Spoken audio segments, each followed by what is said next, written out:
ආයුබෝවන් සුබ දවසක් හැම දිනාටම සත්‍යක්ෂණයේ වැඩසටහන් මාලාවේ තවත් වැඩසටහනක සමාරම්භයේ සටහන් වන්නේ. ඔබ දන්නවා සත්‍යක්ෂණය වැඩසටහන සමාජයේ මතගැටුම් නිර්මාණය වෙච්ච යම් සංසිද්ධියක් පිළිබඳව ප්‍රස්තුතයක් පිළිබඳව ඒ අදාළ පාර්ශවයන් සමග සාකච්ඡා කරලා නිවැරදි සමාජගත කිරීම සඳහා ජාතික ගුවන්විදුලිය ආරම්භ කළ වැඩසටහනක්. ඒ නිසාම මේ වැඩසටහන අපේ රටේ පවතින සම්මාන උළෙලවලදී සම්මානයට පාත්‍ර වෙනවා. මිනිසුන් වෙනුවෙන් නිවැරදි සමාජගත කරමින් මිනිසුන්ට නිවැරදි දේ පැහැදිලි කිරීම සඳහා සත්‍යක්ෂණය පසුගිය කාල පරිච්ඡේදය තුළ ගත් උත්සාහයන් නිසා. අද අපි ඔබට සත්‍යක්ෂණයේ වැඩසටහන ගෙනෙන්නේ මහ මුහුද මැද ඉඳලා. ඔබ කල්පනා කරයි මහ මුහුද මැද තිබෙන නාවික යාත්‍රාවක ඉඳගෙන අප සාකච්ඡාව ඔබ වෙත ගෙනෙනවද කියලා. මොකද ඔබට එහෙම හිතන්න අවකාශ ඕනෑ තරමට තිබෙනවා. අපි මීට පෙර සත්‍යක්ෂණයේ වැඩසටහන් ඔබට අලුත් අත්දැකීමක් ලෙස කොළඹ සිට බදුල්ලට දහවණය වන දිනුවර මැණිකේ දුම්රියේ සිට සජීව ලෙස ගෙනාව ඔබට මතක ඇති. හැබැයි අද එහෙම නෙවෙයි. මහ මුහුද ගොඩ කරලා ඉදි කරපු භූමියක ඉඳලා බිම් පෙදෙසක ඉඳලා තමයි අපි මේ සාකච්ඡාව ඔබේ නිවසට අරගෙන එන්නේ. ඔබ තැන දන්නව කොතනද කියලා.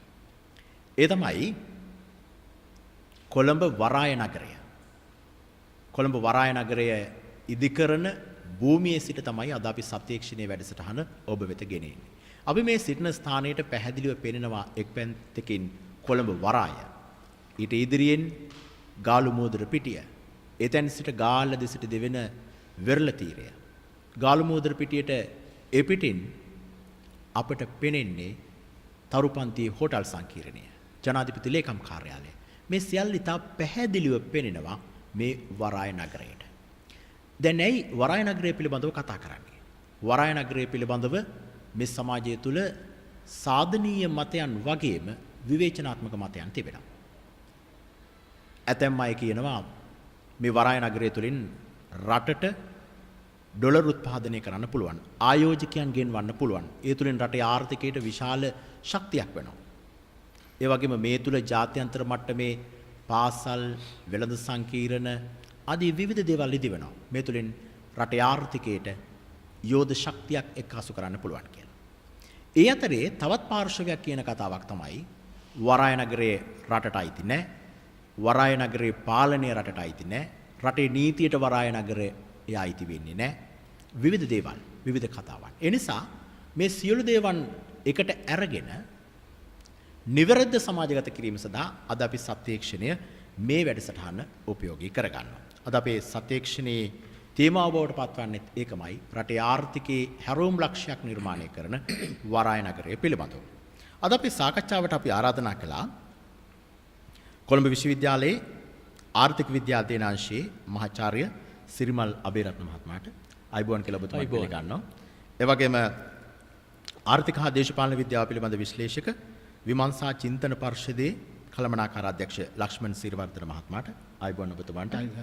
ඒ වගේම කොළඹ වරාය නගර සංවර්ධන ව්‍යාපෘතිය නියෝජනය කරමින් එහි නියෝජ්‍ය ව්‍යාපෘති අධ්‍යක්ෂ කනිල් හත්තොටුව මහතාට අපි ආරාධනා කළා. අයිබෝන් ඔබතුමාට. අයිබෝන්. ඒ වගේම අපි ආරාධනා කළා කොළඹ වරාය නගර සංවර්ධන ව්‍යාපෘතියේ සිවිල් ඉංජිනේරු නයන උබේසිංහ මහත්මයාට. අයිබෝන්. අයිබෝන්.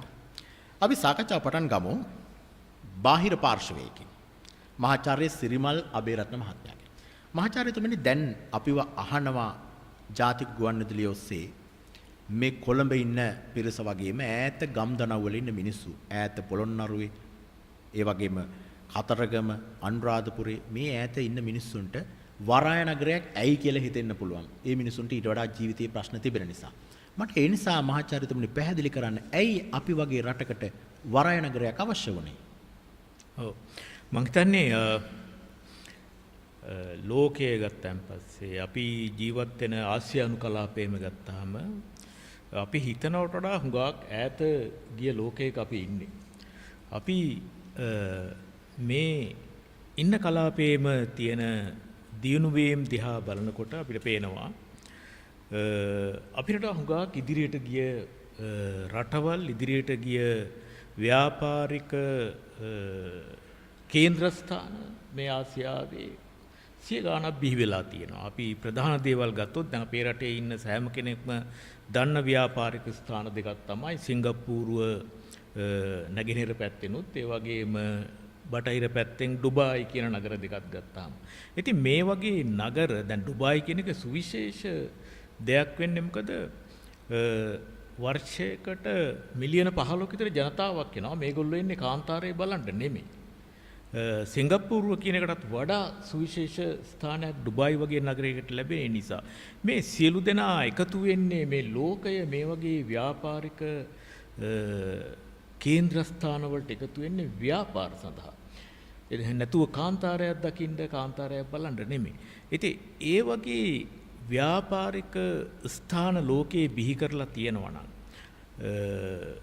ඒ වගේ ව්‍යාපාර ස්ථාන වලින් ප්‍රතිලාභ ලැබෙන්නේ ඒ රටවල් වල ඒ වගේ නගරවල ජනතාවට ඒ වගේ මේ නගරවලින් ගම්වලට ඒ ආර්ථික ප්‍රතිලාභ ගලා යනවා නම් මම හිතන්නේ ලංකාවට තියෙන සුවිශේෂ ස්ථානය සිංගප්පූරුවටත් ඒ වගේම ඩුබායි වලටත් වඩා ඉතා විශාල බව කියන්න පුළුවන්. මොකද හේතුව දැන් අපි ඈත පෙරදිග නගර ගත්තොත් එහෙම ඈත පෙරදිග තියෙන ප්‍රධාන ව්‍යාපාරික නගර දකුණු කොරියාවේ සෝල් නගරය අගනුවර ඒ වගේම චීනය ගත්තොත් එහෙම චීනයේ ෂැන්හයි බීජිං වගේ නගර ඔය වගේ දේවල් ඈත පෙරදිගින් හැබැයි අපි අනිත් පැත්තට බටහිර පැත්තට ගියොත් එහෙම අපිට මැද පෙරදිගත් ඉක්මව තව එහාට යන්න පුළුවන් යුරෝපයේ තියෙන නගර දක්වා ෆ්‍රැන්ක්ෆර්ට් ඇම්ස්ටර්ඩෑම් ලන්ඩන් වගේ නගර දක්වා දැන් මේ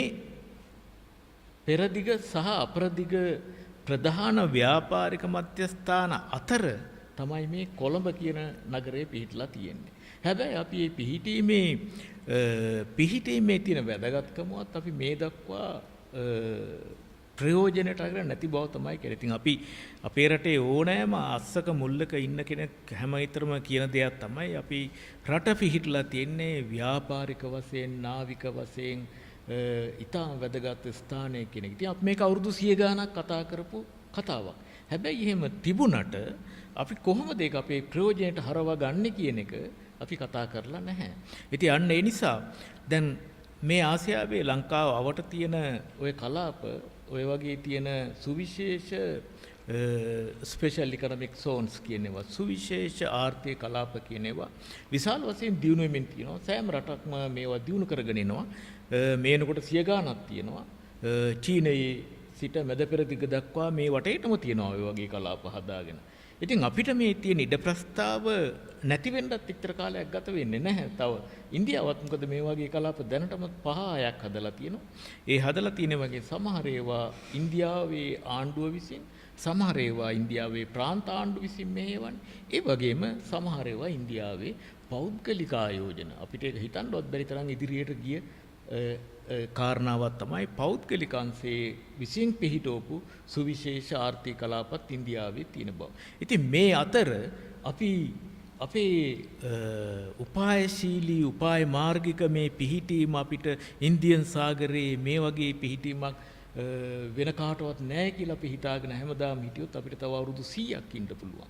හැබැයි අපේ ඒ වෙනස එන්නේ නැහැ. ඊළඟට අපේ තියෙන සුවිශේෂත්වයේ තව වැදගත්කමක් තමයි බැලුවොත් එහෙම ඈත පෙරදිග රටවල් උදේ නැගිටලා වැඩ පටන් ගන්නකොට අපිට වඩා කලින් ඒ වගේම බටහිර රටවල් වැඩ අවසන් කරනකොට අපිට වඩා කලින් ඉතින් මේ රටවල් මේ කලාප දෙකම අර කාලය සමග අපි කලාප වෙන් කරනෝනේ ලෝකේ මේ කාලය සමග ඒ කාලයේ බලපෑම නිසා ව්‍යාපාරික කටයුතු වලට ඇති වෙන එක්තරා සීමාවක් තමයි මේ වැඩ පටන් ගැනීම සහ අවසන් කිරීම කියන වෙලාවල් අතර තියෙන ප්‍රශ්නේ. දැන් මෙන්න මේ ප්‍රශ්නය මගහරවල මේ ප්‍රශ්නේ ඉක්මවා ගිහිල්ලා බටහිරත් ඒ වගේ මෑත පෙරදිගත් එකට එකතු කරන්න තියෙන ප්‍රධානම සුවිශේෂ ස්ථානයේ පිහිටලා තියෙන ලංකාව. මම හිතන්නේ යන්නේ ඒ අනුව තමයි අපේ ආර්ථික වැදගත්කම අපිට තීරණය වෙන්නේ. ඒ වගේ වැදගත්කමක් මේ කලාපේ දැනට පිහිටලා නැහැ. ඉතින් අපි මේ වැදගත්කම අපිට නැති වෙන්න පුළුවන්. තව අවුරුදු 20ක් 30ක් යනකොට ඉන්දියාව බොහොම වේගයෙන් ඉදිරියට යන රටක්. ඉන්දියාව මේ වගේ තැන් ඇති කරලා තියෙනවා දැනටමත්. මේ වගේ සුවිශේෂ පිහිටීමක් නැති වුණාට නමුත් අපිට ඒක නැති වෙන්න තියෙන ඉඩකඩ බොහොම වැඩි.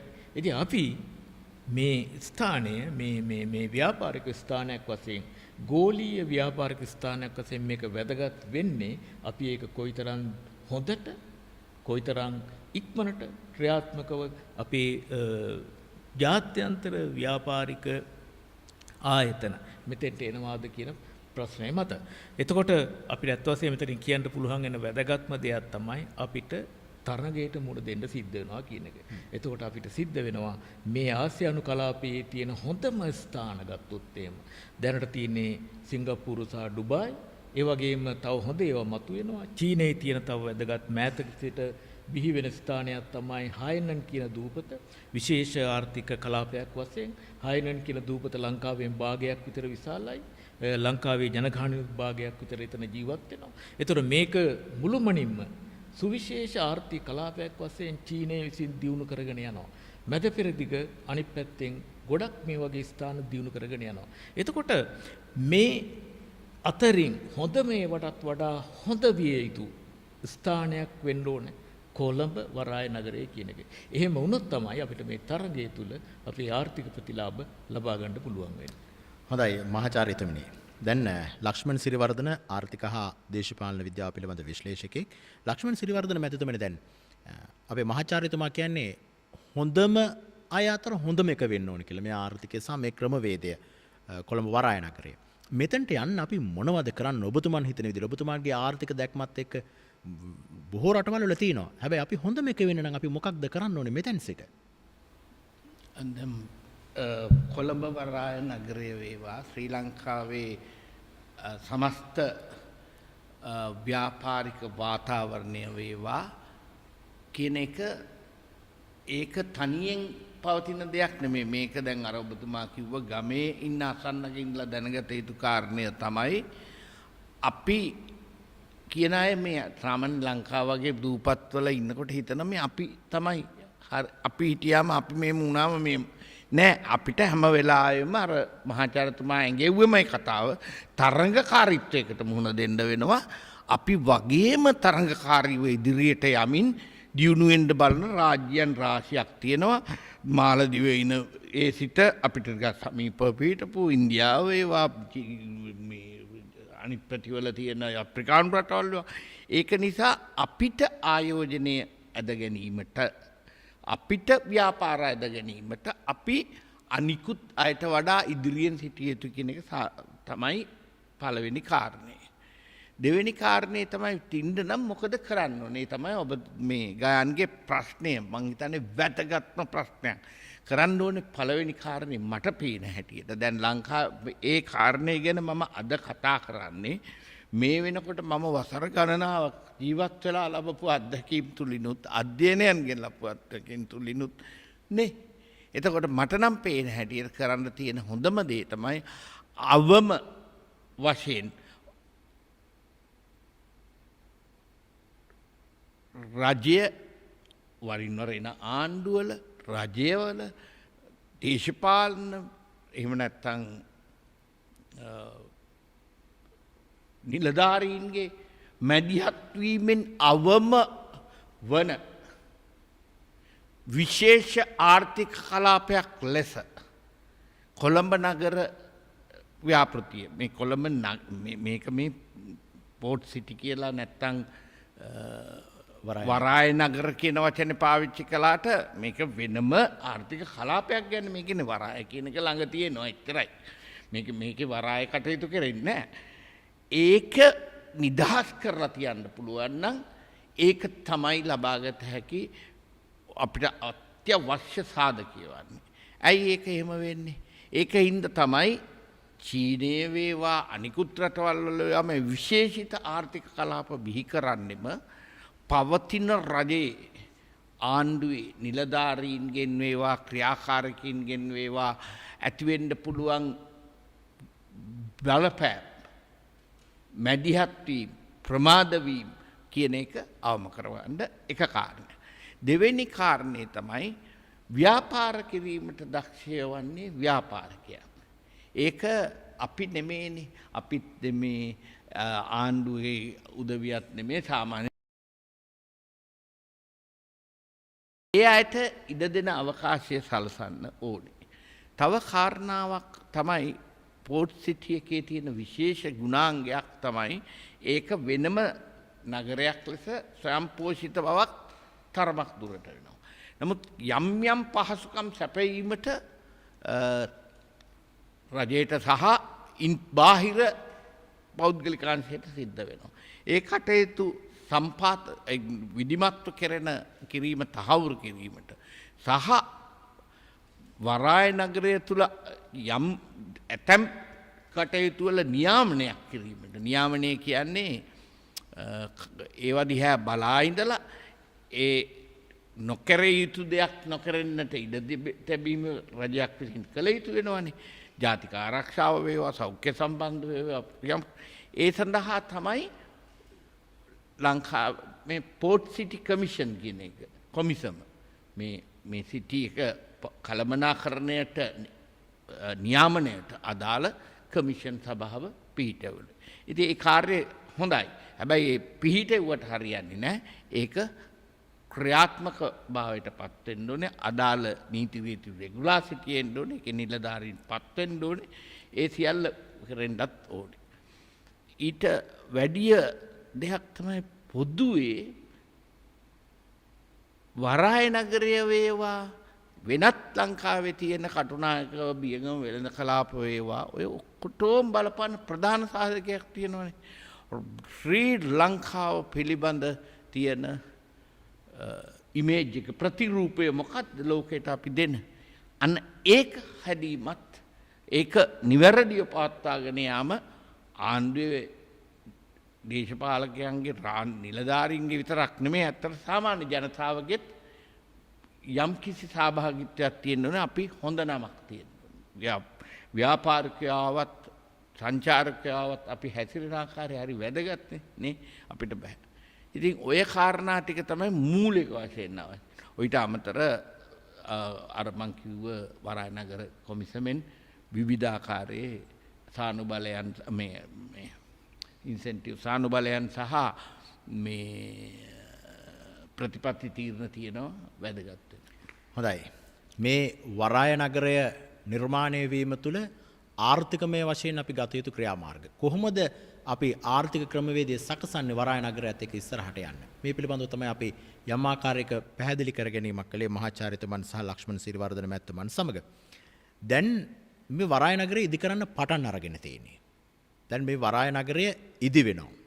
ඒ අවශ්‍ය මුහුද ගොඩ කිරීමේ කටයුතු අවසන් දැන්.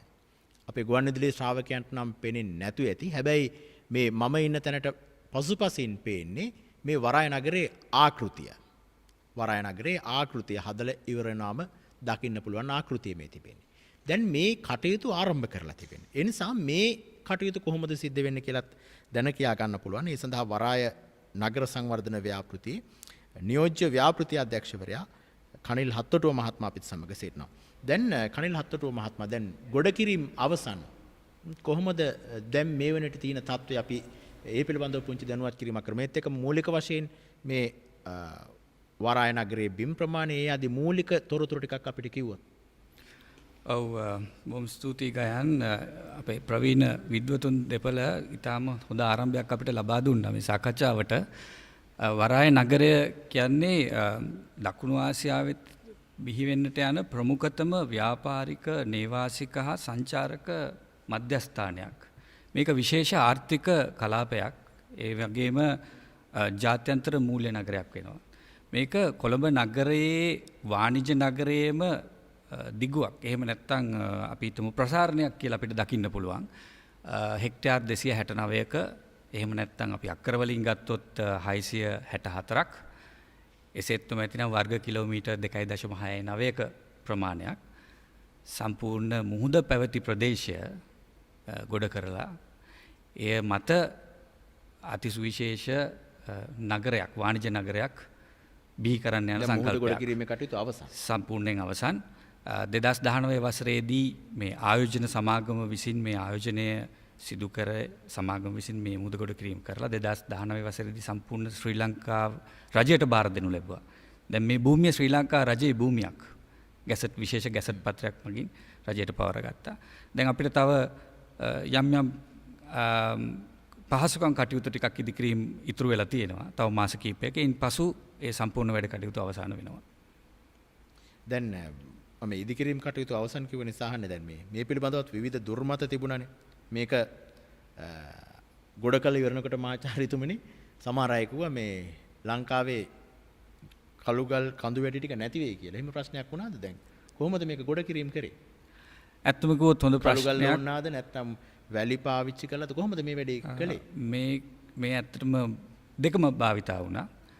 වැලිත් භාවිතා කරා, කළුගලුත් භාවිතා කරා. නමුත් දැන් කළුගල් එහෙම ඇත්තටම નિયમિત අනුමැතින් සහිත ඒ අදාළ සේවා සපයන්නන්ගෙන් ලබාගත් දේවල්. ඒ වගේම වැලිත් එහෙමයි. ලංකාවේ මීගමුව අදාළ මුහුදු ප්‍රදේශයේ පූර්ව අධීක්ෂණ වලින් සහ අනුමැති වලින් පසුව මූලික පාරිසරික තත්ත්ව ශක්තිතා වාර්තා වලින් පසුව සුදුසු ප්‍රමාණයන්ගෙන් අනුමත කරපු ප්‍රමාණයන්ගෙන් ගෙනල්ලා තමයි මේ ව්‍යාපෘතිය සිදු කරලා තියෙන්නේ. ඉතින් ඒක නිසා අපිට කිසිම ඒ ආකාරයේ කිසිදු ගැටලුවක් මතුවෙලා නැහැ අද වෙද්දී. මූලික යටිතල පහසුකම් ටික තමයි සම්පූර්ණ වෙලා තියෙන්නේ.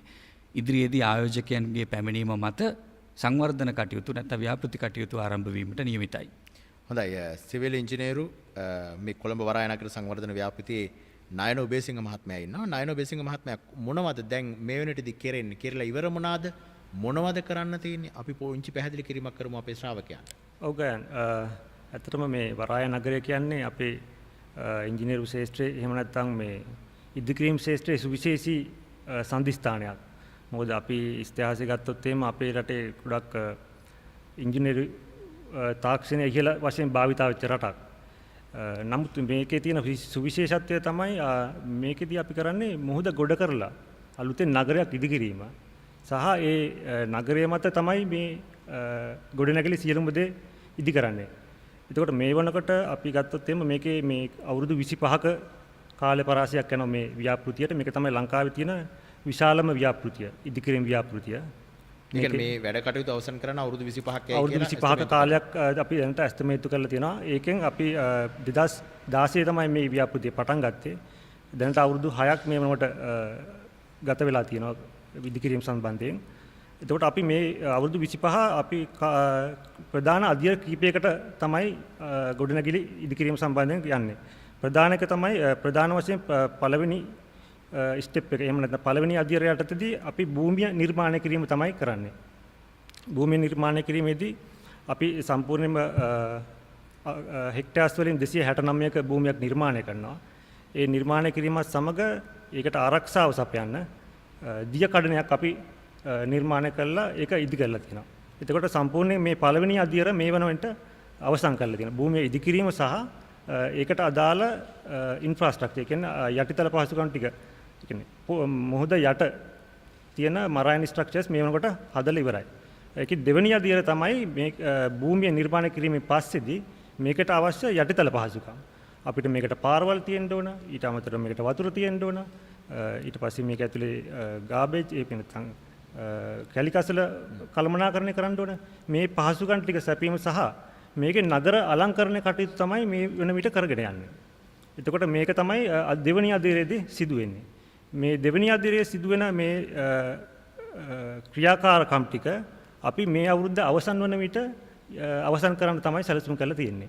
කියන්නේ දෙවෙනි අධීරය. දෙවෙනි අධීරය. ඔව් ඊළඟ අධීරය තමයි මේකේ ගොඩනැගිලි ඉදි කිරීම. තුන්වෙනි අධීරය. ඒ තුන්වෙනි අධීරයත් සහ දෙවෙනි අධීරයේ අවසාන භාගයේ අපි දැන් ඉන්නේ. ඊට අමතරව තුන්වෙනි අධීරයත් ආරම්භ කරන්න. ඒ කියන්නේ මේකේ ගොඩනැගිලි ඉදි කිරීම කියන අවස්ථාවේ තමයි අපි දැනට සිටින්නේ. හොඳයි. දැන් ගොඩනැගිලි ඉදි කිරීම ආරම්භ කරලා තිබෙනවද? දැනට ආයෝජකයන් පැමිණලා තිබෙනවා. ආයෝජකයන් දැනට පැමිණලා තිබෙනවා. පැමිණෙමින් සිටිනවා සහ අපි ඔවුන් සමග සාකච්ඡා කරමින් පවතිනවා. විශාල ආයෝජන ප්‍රමාණයක් මේ වන විට තමන්ගේ ඉන්ට්‍රෙස්ට් එක කැමැත්ත පළ කරලා තියෙනවා මේ ආයෝජනය කරන්න.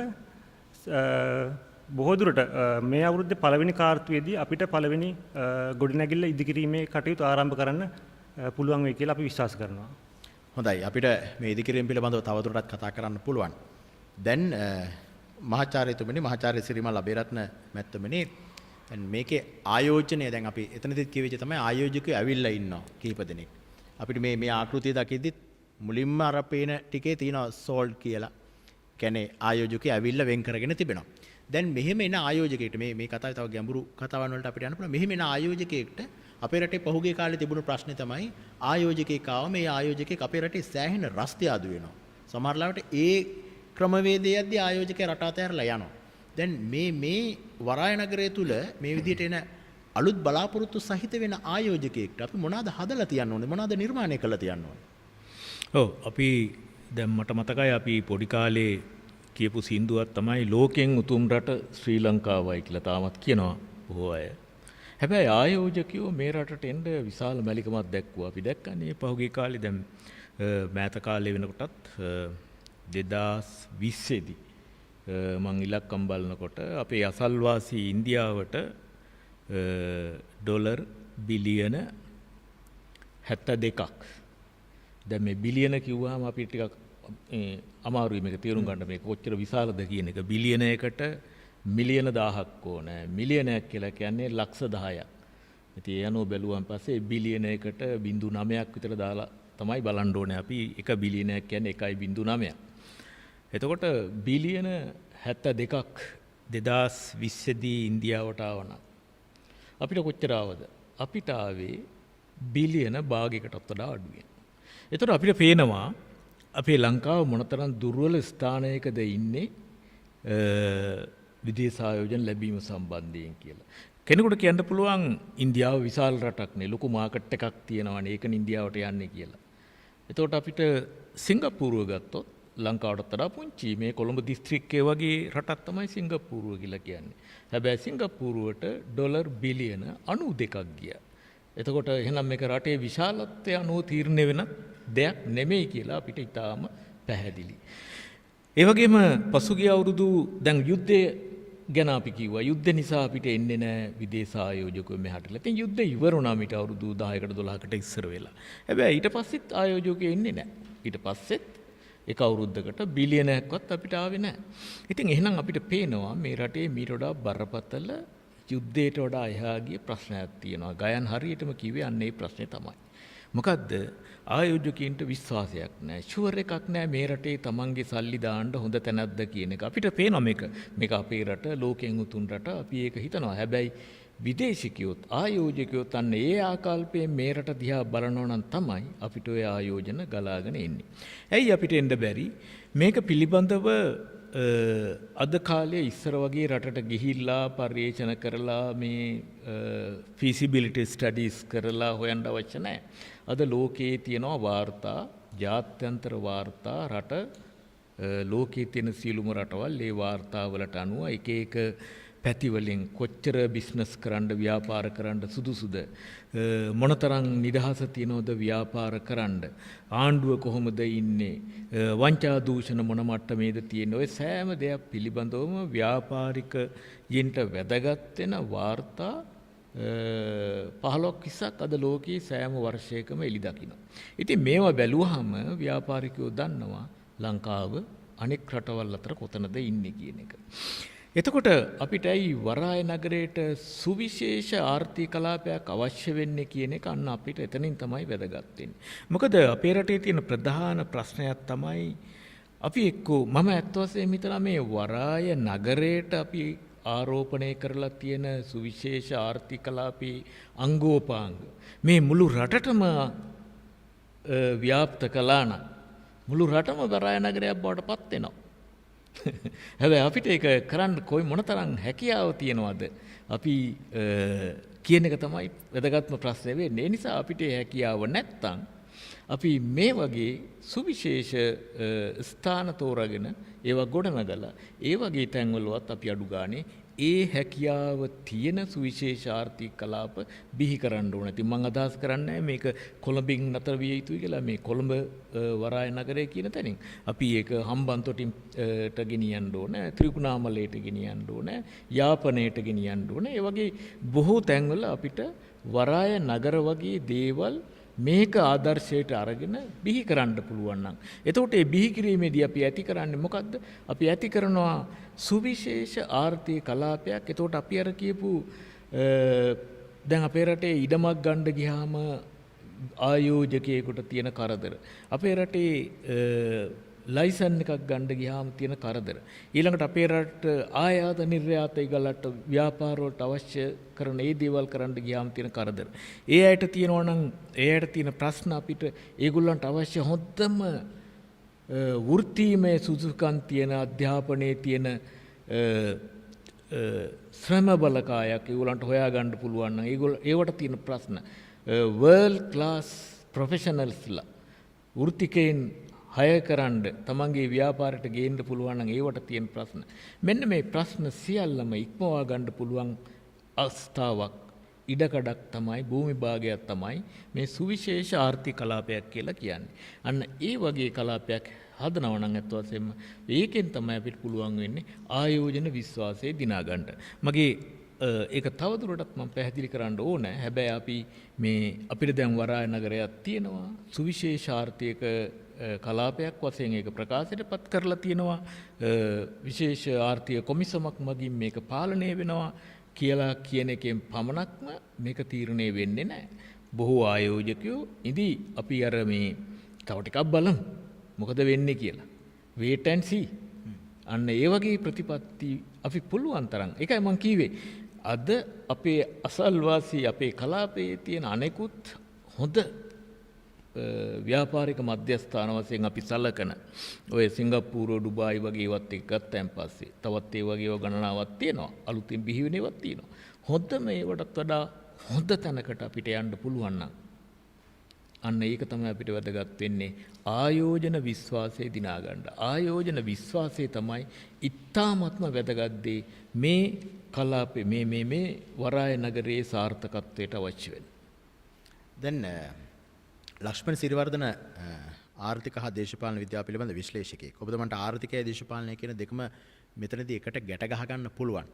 දැන් ඔබතුමන් කලින් කිව්ව දෙයක් තමයි මේකද විශේෂයෙන් වරාය කොමිෂන් සභාව පත් කළා. ඒ නිසා මේ තුල මේ ආයෝජකයන්ට යම් ආකාරයක විශ්වාසයක් ගොඩ නැගේ කියලා. දැන් මේ වරාය කොමිෂන් සභාව ක්‍රියාත්මක වීමේදී කාට හරි ආයෝජකයෙක්ට එහෙම නැත්නම් දේශීය වශයෙන් පුරවැසියෙක්ට ප්‍රශ්නයක් එන්න පුළුවන්. මේවත් අර දේශපාලනික විදිහට ආණ්ඩු මාරනකොට රජයන් මාරනකොට වෙනස් වෙන්න පටන් ගනීද? මේවයි ක්‍රමවේදය වෙනස් වෙයිද? මේවයි තියෙන නීති රීති වෙනස් වෙයිද කියලා. එහෙම සැකයක් තියෙනවද? දැන් මේකට මම පොඩක් අතීතයට යනවා. මේ අතීතයට යනවා කියන්නේ මේ වරාය නගරයේ අතීතයට මම යන්නේ. ඊට එහා අතීතයට යන්න පුළුවන් වරාය නගරයේ අතීතයට. අපේ එතෙන්දි මට බොහොම විවේචනාත්මකව දේශපාලන තීරණ සහ නායකයන් ගැන කතා කරන්න සිද්ධ වෙනවා. මම එක පැත්තකට අදාළව නෙමෙයි කියන්නේ. ලංකාවේ මුදගොඩ කරලා නගරයක් ගොඩනැගීම. සමුද්‍රික නගරයක්. වරාය කිව්වේ වරාය ළඟ තියෙන වරාය නගරයක් වගේ එකක් හදන එක පිළිබඳ මූලික ශක්්‍යතා වාර්තාවන් මූලික අධ්‍යයනයන් කරන්නේ කැනේඩියානු කන්සල්ට් මේ උපදේශක සමාගම. ඒක බොහොම අතීතයේ කෙරෙන්නේ. ඒකට කිසි එතනින් පටන් අරගෙන ගමන යනකොට ඒකට ආයෝජකයන් සොයා ගැනීමට විවිධ ආණ්ඩු දැරූ උත්සාහයන් සාර්ථක නොවිලා තියෙද්දී තමයි මේක චීන ආණ්ඩුවට මේ එක්තරා මේ මහින්ද රාජපක්ෂ ජනාධිපතිතුමා එවකට හිටපු ජනාධිපතිතුමා ඉදිරිපත් කරලා කැමැත්ත ලබා ගන්න.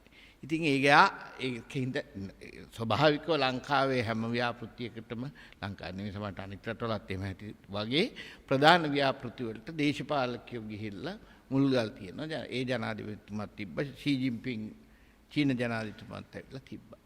දැන් ඔබතුමා අහුවා මේවට මොකද වෙන්නේ කියලා. ඒක ආරම්භ කරලා අවුරුදු 1.5 යනකොට ඒ තිබිච්ච දේශපාලන තන්ත්‍රය වෙනස් වෙලා වෙනත් ආණ්ඩුවක් ආවා. ඔයගොල්ලෝ දන්නවා 2015 දී. ඒ නිසාම තමයි මම ওই ප්‍රශ්නේ අහුවේ එතන ජවාබ් දෙන්න. මම හිතුවා ඔතෙන්ට එන්න වෙනවනේ. ඊ타මත්ම අපේ තියෙන දේශපාලනය ඊ타ම අවාසනාවන්ත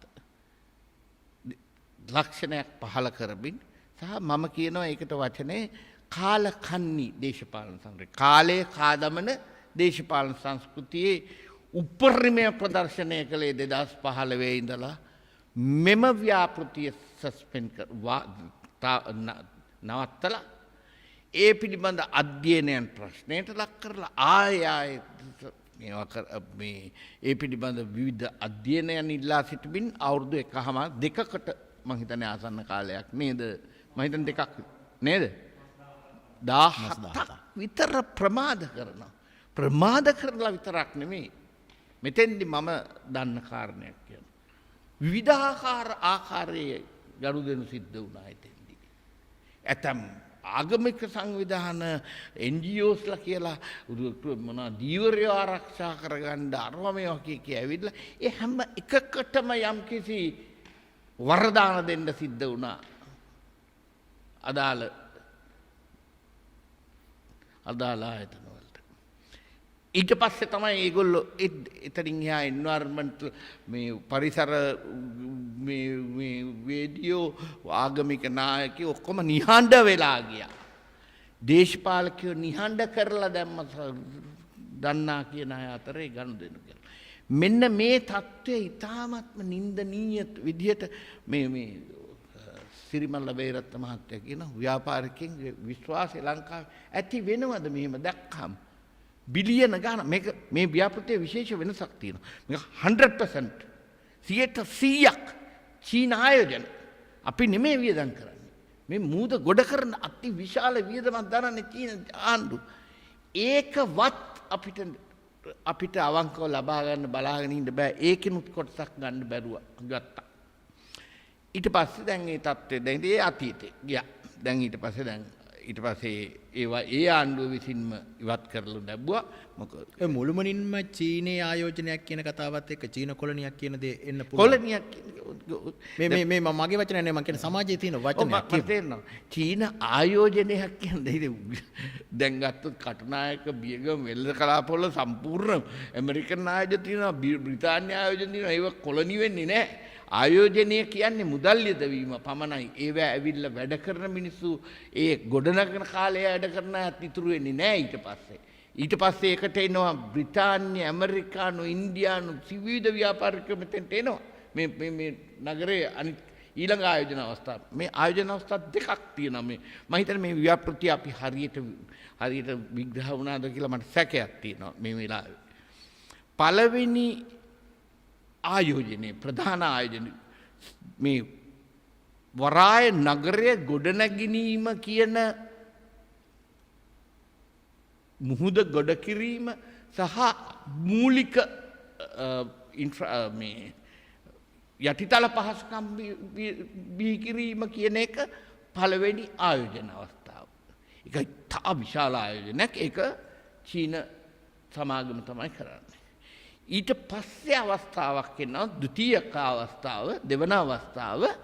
ඒ මත ඒ ගොඩනැගුණු නගරය මත අපි කියමු ජාත්‍යන්තර මට්ටමේ අධ්‍යාපන ආයතන පාසලක් ගොඩනගෙනවා.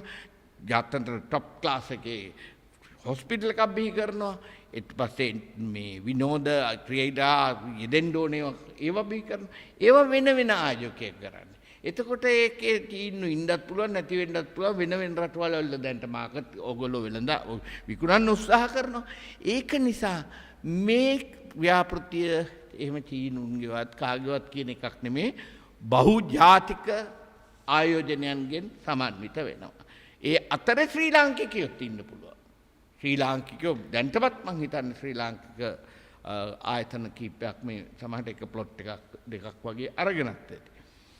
ඒක දැන් අපි කතා කරමින් හිටියේ. ඊට පස්සේ මේ දේශපාලන දේ ගිහිල්ලා දැන් ඇවිල්ලා තියෙනවා. මෙන්න මේ දේශපාලකයන්ගේ කූට නින්දනීය එහෙම නැත්නම් නිලධාරීන්ගේ කූට නින්දනීය ඇඟිලි ගැසීම් අවම කිරීම සඳහා අරමුණු කරගෙන තමයි වරාය නගර කමිෂන් සභාව කියන එක පිහිටෙව්වේ. ඒකෙන් දැන් ඔයා මගෙන් ඇහුවොත් ඒකෙන් සහතික වෙනවද 7-5කවත් ඒක අනේ එහෙම දෙයක් ලංකාවේ මට දැනට කියන්න බෑ. ඒවා අතරින් රිංගලා ඇවිල්ලා සමහරට දේශපාලක විතරක් නෙමේ නිලධාරී විතරක් නෙමේ ඒගොල්ලන්ගේ දූපුතුන් පවා මේවට රිංගගෙන එක නැටුම් නටන්න ඉඩ තියෙනවා කොමිසම වේවා කෝක වුණා. ඒවා සිදු නොවේවා යන මගේ රට මගේ ජාතිය වෙනුවෙන් කරන ප්‍රාර්ථනාව නම් මට තියෙනවා. ඊළඟට තව කාරණයක් තමයි මේ ලොකු අවුරුදු ගණනාවක රජයේ ඉන් බාහිරවත් වැඩ කරලා ලැබපු අත්දැකීමේදී තියෙන පොඩි අවස්ථාවක්.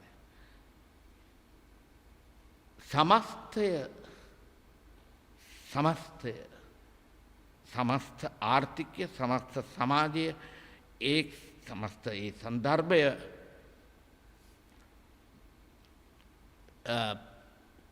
අපිරිසිදු වෙනවා නම් කුණු වෙනවා නම් ඒක තුල පිරිසිදු එක දූපතක් තියාගන්න අමාරු ගතියක් තියෙනවා. මම ප්‍රාර්ථනා කරනවා එතෙන්ට නොයාවි මේක කියලා.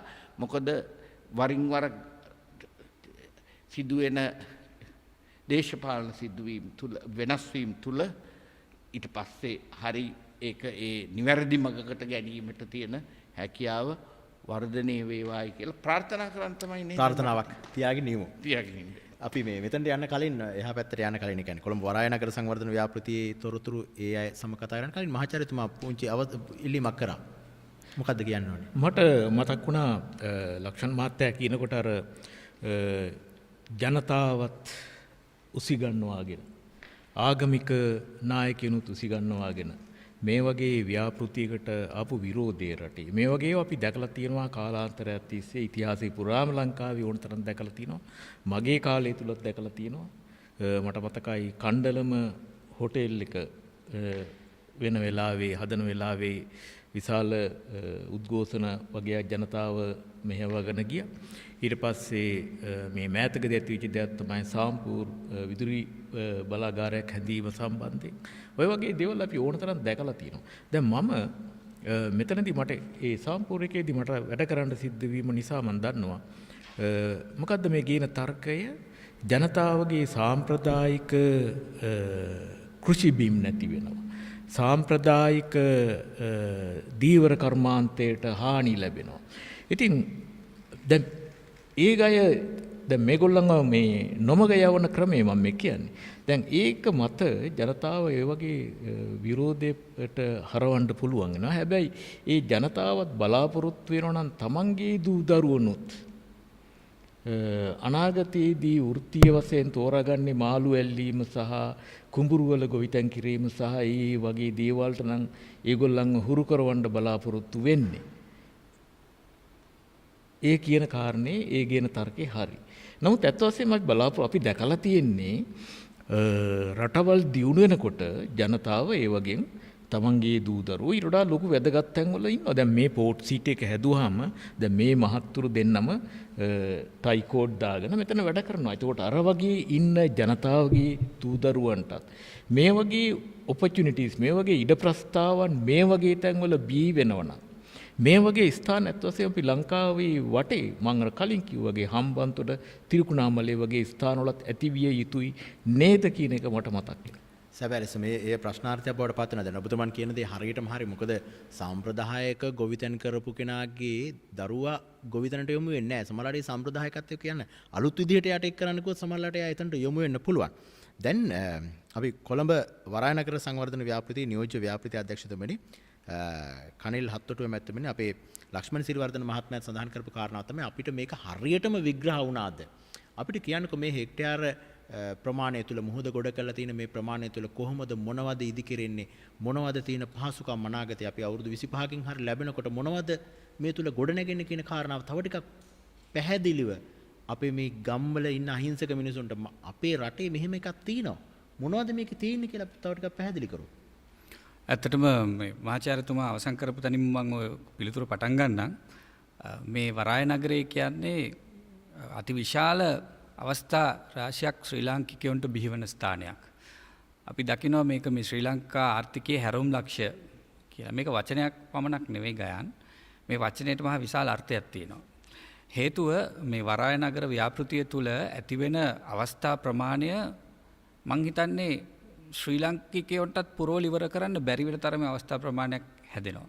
ඒකට හේතුව තමයි දැන් මේ නගරය කිව්වට මේ වර්ග කිලෝමීටර් 2.6 කිම නැත්නම් අක්කර 664ක් තුල මේක ප්‍රධාන දිස්ත්‍රික්ක පහකට කලාප පහකට වෙන් කරලා විවිධාකාරයේ ව්‍යාපෘති නැත්නම් බිස්නස් වර්ග ව්‍යාපාර වර්ග වලට වෙන් වෙලා තියෙනවා. උදාහරණයකට සංචාරක කර්මාන්තය, ඊළඟට සෞඛ්‍ය, අධ්‍යාපන වෙන වෙනම කලාප වෙන් කරලා තිබෙන්නේ. ඒ කලාප ඊළඟට නේවාසික කලාපයක් විශාල කොටසක් වෙන් වෙලා තියෙන. ඊළඟට ව්‍යාපාරික ප්‍රජාවට විශාල ප්‍රමාණයක කොටසක් වෙන් වෙලා තියෙන. ව්‍යාපාරික ප්‍රජාව ඒ තියෙන බිස්නස් සිටි කියලා අපි කියන්නේ බිස්නස් දිස්ත්‍රික් ව්‍යාපාරික දිස්ත්‍රික්කය තුල පමණක් අලුත් නව රැකියා 35000කට වැඩි ප්‍රමාණයක් ජනනය වෙනවා. ඊට පස්සේ සමස්ත ව්‍යාපෘතියෙම අපි ගණනය කරලා තියෙන අවම රැකියා අවස්ථා ලක්ෂ 2ක් පමණ බිහි වෙනවා. එතනිනුත් රැකියා අවස්ථා 85000ක් පමණ ස්ථිර රැකියා. එතකොට අපි සියලු දෙනා දන්නවා මේ ආර්ථික පෝට් සිටි ඉකොනොමික් කමිෂන් ඇක්ට් එහෙම නැත්නම් කොළඹ වරාය නගර කොමිෂන් සභා පනත කියලා පනතක් සම්මත වුණා. මේ පනත හරහා කියලා තියෙනවා මේ රැකියාව වලින් 70%ක් ශ්‍රී ලාංකිකයන්ට ලැබෙන්න ඕනේ කියලා. ඔබට හිතා ගන්න පුළුවන් කී දහයක් රැකියා ජනනය වෙයිද කියලා. එතකොට ඒ වැටුප් උපයන්නේ ඩොලර් වලින්ද රුපියල් වලින්ද? ඔවුන්ට වැටුප් ගෙවිය යුත්තේ ජාත්‍යන්තර මුදල් වලින්. ඩොලර් වෙන්න පුළුවන්. එදාට පවතින අපි දැන් දන්නවා අලුතෙන් වාණිජකරණය වෙගෙන යන ක්‍රිප්ටෝ කරන්සි. අපි දන්නවා ඉන්ටර්නැෂනල් ජාත්‍යන්තර මුදලකින් ඔවුන් වැටුප් ලබනවා. ඊට පස්සේ ඔවුන්ගේ ජීවන තත්ත්වයේ නගා සිටුවීම, ඊට පස්සේ ඔවුන්ගේ දැනුම් හෝමාරුව, දැන් ගන්න නොලෙජ් ට්‍රාන්ස්ෆර් අපි කියන එක විශාල දෙයක්. අපි මේ අලුත් දැනුම ගවේෂණය කරන්න, අලුත් දැනුම ව්‍යාපාරික දැනුම ලබා ගන්න කොච්චර උත්සාහයක් දරලා මිනිස්සු ගේ දොර ඉඩකඩම් විකුණලා උගස් තියලා පිට රටවලට යනවද? දැන් මේ දේ කළ යුතු නැහැ. මොකද ශ්‍රී ලංකාවේ කොළඹ නගරය ඇතුළෙම එහා පැත්තට අඩිය තියපු ගමන් අලුත් නගරයක් තියෙනවා. උන්ට අලුත් නව අවස්ථා ජනනය වෙලා තියෙනවා. උන්ට යන්න ඕනේ නැහැ තමුන්ගේ දෙමව්පියෝ තනි කරලා දාලා තමුන්ගේ යාළු මිත්‍රයෝගෙන් ඈත් වෙලා අවුරුදු ගාණක් තමුන්ගේ භූමිය අමතක කරලා පිට රටක ගිහිල්ලා පදිංචි වෙන්න අවශ්‍ය නැහැ. මෙතනේ සියලු අවස්ථාවල් ටික ජනනය වෙනවා. ඊට අමතරව අපි ගත්තොත් මේක ස්වාධීන ව්‍යාපෘතියක් නෙවෙයි. මේක ලක්ෂ්මන් මැතිතුමත් කලින් සඳහන් කර මේක මේ ප්‍රධාන ලංකා භූමියේම කොටසක්. එකෙන් යැපෙන භූමියක් මේක. එහෙම නැතුව මේක වෙනම හැදිලා යන අපෙන් ස්වාධීනව යන භූමියක් නෙවෙයි. මේක සියලු ව්‍යාපෘති ප්‍රධාන භූමියත් එක්ක සම්බන්ධයි. එතකොට ශ්‍රී ලංකා රජයට කොළඹ දිස්ත්‍රික්කයට අයිති මේ භූමිය. පැහැදිලිවම මේක කොළඹ දිස්ත්‍රික්කයේම කොටසක් පමණයි. ඇත්තටම අපිට වෙන විදිහකට ඒක අර්ථකථනය කරන්න බෑ. මේක ශ්‍රී ලංකා භූමියේ සිටියමටත් ඇතුළත් වෙලා ඉවරයි. මේක ශ්‍රී ලංකාවේම කොටසක්. ශ්‍රී ලංකාවේ පරිපාලනයමයි. එතකොට වක්‍රාකාරව ප්‍රධාන භූමිය තුල නිපද වෙන නව රැකියා ප්‍රමාණය ගත්තොත් සහ ව්‍යාපාර අවස්ථා ලක්ෂ 3-4කට වඩා වැඩි. උදාහරණ විදියට දැන් අපි දන්නවා ඉදිරි වසර 20ම ඉදිකිරීම් කටයුතු යන්නේ. ඒ තුලම රැකියා ලක්ෂ 3.5ක් 3,50,000කට පමණ රැකියා අවස්ථා උදා වෙනවා. ඔබට හිතන්න පුළුවන් දැන් කවුරු හරි කොළඹට ඇවිල්ලා මේ ගමක ඉන්න කෙනෙක් හරි දැකලා තියෙනවා නම් මේ WTC එහෙම නැත්නම් අපි World Trade Center කියනවා. එහෙම නැත්නම් මේ කොළඹ මැද තියෙන මේ ප්‍රධාන ව්‍යාපාරික කුළුණු දෙක. ඒ දෙකේම තියෙන ව්‍යාපාරික ස්ථාන සිය ගණනක්.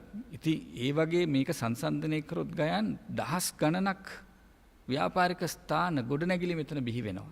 ඒ තුලින් දහස් ගණනක් රැකියාවල් බිහි වෙනවා. එතකොට මේ ව්‍යාපාර කරගෙන යාමේදී අවශ්‍ය වෙන සේවා ඊළඟට මිනිසුන්ගේ අවශ්‍යතා පහසුකම් ඒ සියල්ල සැපයීමට නව අවස්ථා රැසක් අපේ මේ මාතෘ භූමිය තුල සිටින ව්‍යාපාරිකයන්ට සහ ජනතාවට උදා වෙනවා. ඒකෙදී ඉදිරියේදී තව වසර 20කදී සම්පූර්ණ ව්‍යාපෘතිය සම්පූර්ණ කරයින් පසුව උදා වෙන නැවරකියා අපි හිතමු දැන් අවුරුදු 3-4-5 කියන වයස්වල ඉන්න දරුවන්ට තමයි මේ අවස්ථාව වැඩිපුරම උදා වෙන්නේ. හැබැයි අපි අද තාරුණ්‍ය සහ වයස් මට්ටමක ඉන්න යම් කිසි කෙනෙක් ගත්තත් ඔහුටත් අවස්ථාව උදා වෙනවා. දැන් අපේ ඉංජිනේරුතුමා කිව්වා තව මාස කිහිපයකින් පළවෙනි ව්‍යාපෘතිය පටන් ගන්නවා. ඒකටත් අපේ දේශීය ව්‍යාපාරිකයෙකුත් ආයෝජනයකුත් එක්ක එන්නේ. එතකොට එතනින් ජනනය වෙන රැකියා ප්‍රමාණය. එතකොට අපිට අවුරුදු 20ක් ඉන්න අවශ්‍ය නැහැ. වහවහම ඉක්මනටම පටන් ගන්න අවස්ථා. මේක අවුරුදු 20ක් පුරාම ගලණය වෙනවා. එතනින් පසුව අපේ මෙහෙයුම් අධීරයට ඔපරේෂනල් ස්ටේජ් කියන මෙහෙයුම් අධීරයට පැමිණුනහම එතෙන් සිට දහස් ගණනක් අවස්ථා උදා වෙනවා. ඉතින් මම දකින්නේ මේක මේ ඇත්තටම ලෝකයේ ලංකාවට ගෙනාව කියන එක. දැන් අපි ග්ලෝබලයිස් වෙන්න කියලා ලෝකෙට යන්න දඟලන එකේ දැන් ග්ලෝබලයිස් වෙලා ඉවරයි. ඇත්තට මේ මොඩර්න් ග්ලෝබලයිසේෂන්, ඒ කියන්නේ නවතම ගෝලීයකරණය කියන එක ලංකාවේ දොරකඩට ඇවිල්ලා ඉවරයි දැන් මේ පෝට් සිටි එක හරහා. ඒක තමයි අපි දකින්න ඕන ලොකුම අවස්ථාව. ගයන්. හොඳයි. දැන් මේ වරාය නගරය කියන මේ නිර්මාණයේ ඉදිකිරීම ටිකක් අලුත් හැඩයක්, අලුත් වෙනසක් තිබෙන දෙයක්. සිවිල් ඉංජිනේරු නයන ඔබේසිංහ මහත්මයා මොකද්ද දැන් අපේ රටේ තව ඕනෑ තරම් ඉදිකිරීම් තිබෙනවා. ඕනතරම් අපි රට පුරා යද්දොත් ඉදිකිරීම් දකින්න පුළුවන්. ඒ ඉදිකිරීම සහ මේ වරාය නගරය තුළ තිබෙන ඉදිකිරීම අතර යම් ආකාරයක වෙනසක් පේනවා, වෙනසක් දකින්න තියෙනවා. යටිතල පහසුකම් ඔබතුමන් කිව්ව විදිහට ජලය, මහා මාර්ග, විදුලිය, විදුලි සංදේශ, ඒ වගේම කසල බැහැර කිරීම මොනවද මේකේ තියෙන විශේෂත්වය? ආයෝජකයෙක්ෙද්දී රටේ අනිත් තැනක නැති මෙතන දකින්න පුළුවන් විශේෂත්වයන් මොනවද මේ කියන සිදුවීම් වලදී යටිතල පහසුකම් වලදී?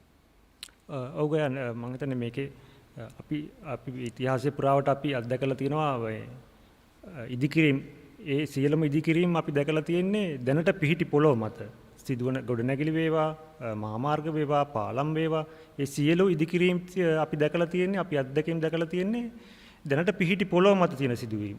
නමුත් සුවිශේෂී කාරණය තමයි මේ වරාය නගරයේ තියෙන අපි මේ පොළොව නිර්මාණය කරනවා.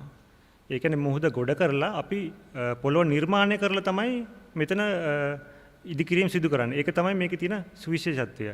සහ මේකෙදී ඇත්තටම අපි ලංකාවට මේක අලුත් අත්දැකීමක්. ලංකාවේ පළවෙනි මුහුද ගොඩ කිරීමේ ව්‍යාපෘතිය තමයි මේක. නමුත් මේක අනිත් රටවල් එක ගත්තොත් එහෙම අනිත් ගොඩක් රටවල් මේ වගේ මුහුද ගෙඩියක ගොඩ කිරලා නගර හදලා තියෙනවා. ඒ වගේ ගොඩක් ව්‍යාපෘති තියෙනවා. නමුත් අපි ලංකාවේ අපිට මේක අලුත් අත්දැකීමක්. ඒක නිසා තමයි ගොඩක් අය මේ ගැන විමසිලිවත් වෙන්නේ. මුහුද ගොඩ කරන්න පුළුවන්ද? මුහුද ගොඩ කරාට පස්සේ මේක තියෙයිද? සහ මේක ඉස්සරහට කොච්චර කාලයක් තියාගන්න පුළුවන්ද? මේ ප්‍රශ්නේ ඉන්නේ ඒකයි. මට මොහොතක් දෙන්න, මම ඔබතුමන් කතාවට ඉඩ දෙනවා. දැන් ඔබතුමන් සිවිල් ඉංජිනේරුවරයෙක්. මේකේ මුහුද ගොඩ කරද්දී ඊළඟ ආපු කතාව තමයි මේක මේ මහාචාර්යවරුන්ගේ පැත්තෙනුත් ආපු දෙයක් තමයි දීවරය විරෝධතා දැක්වුවා.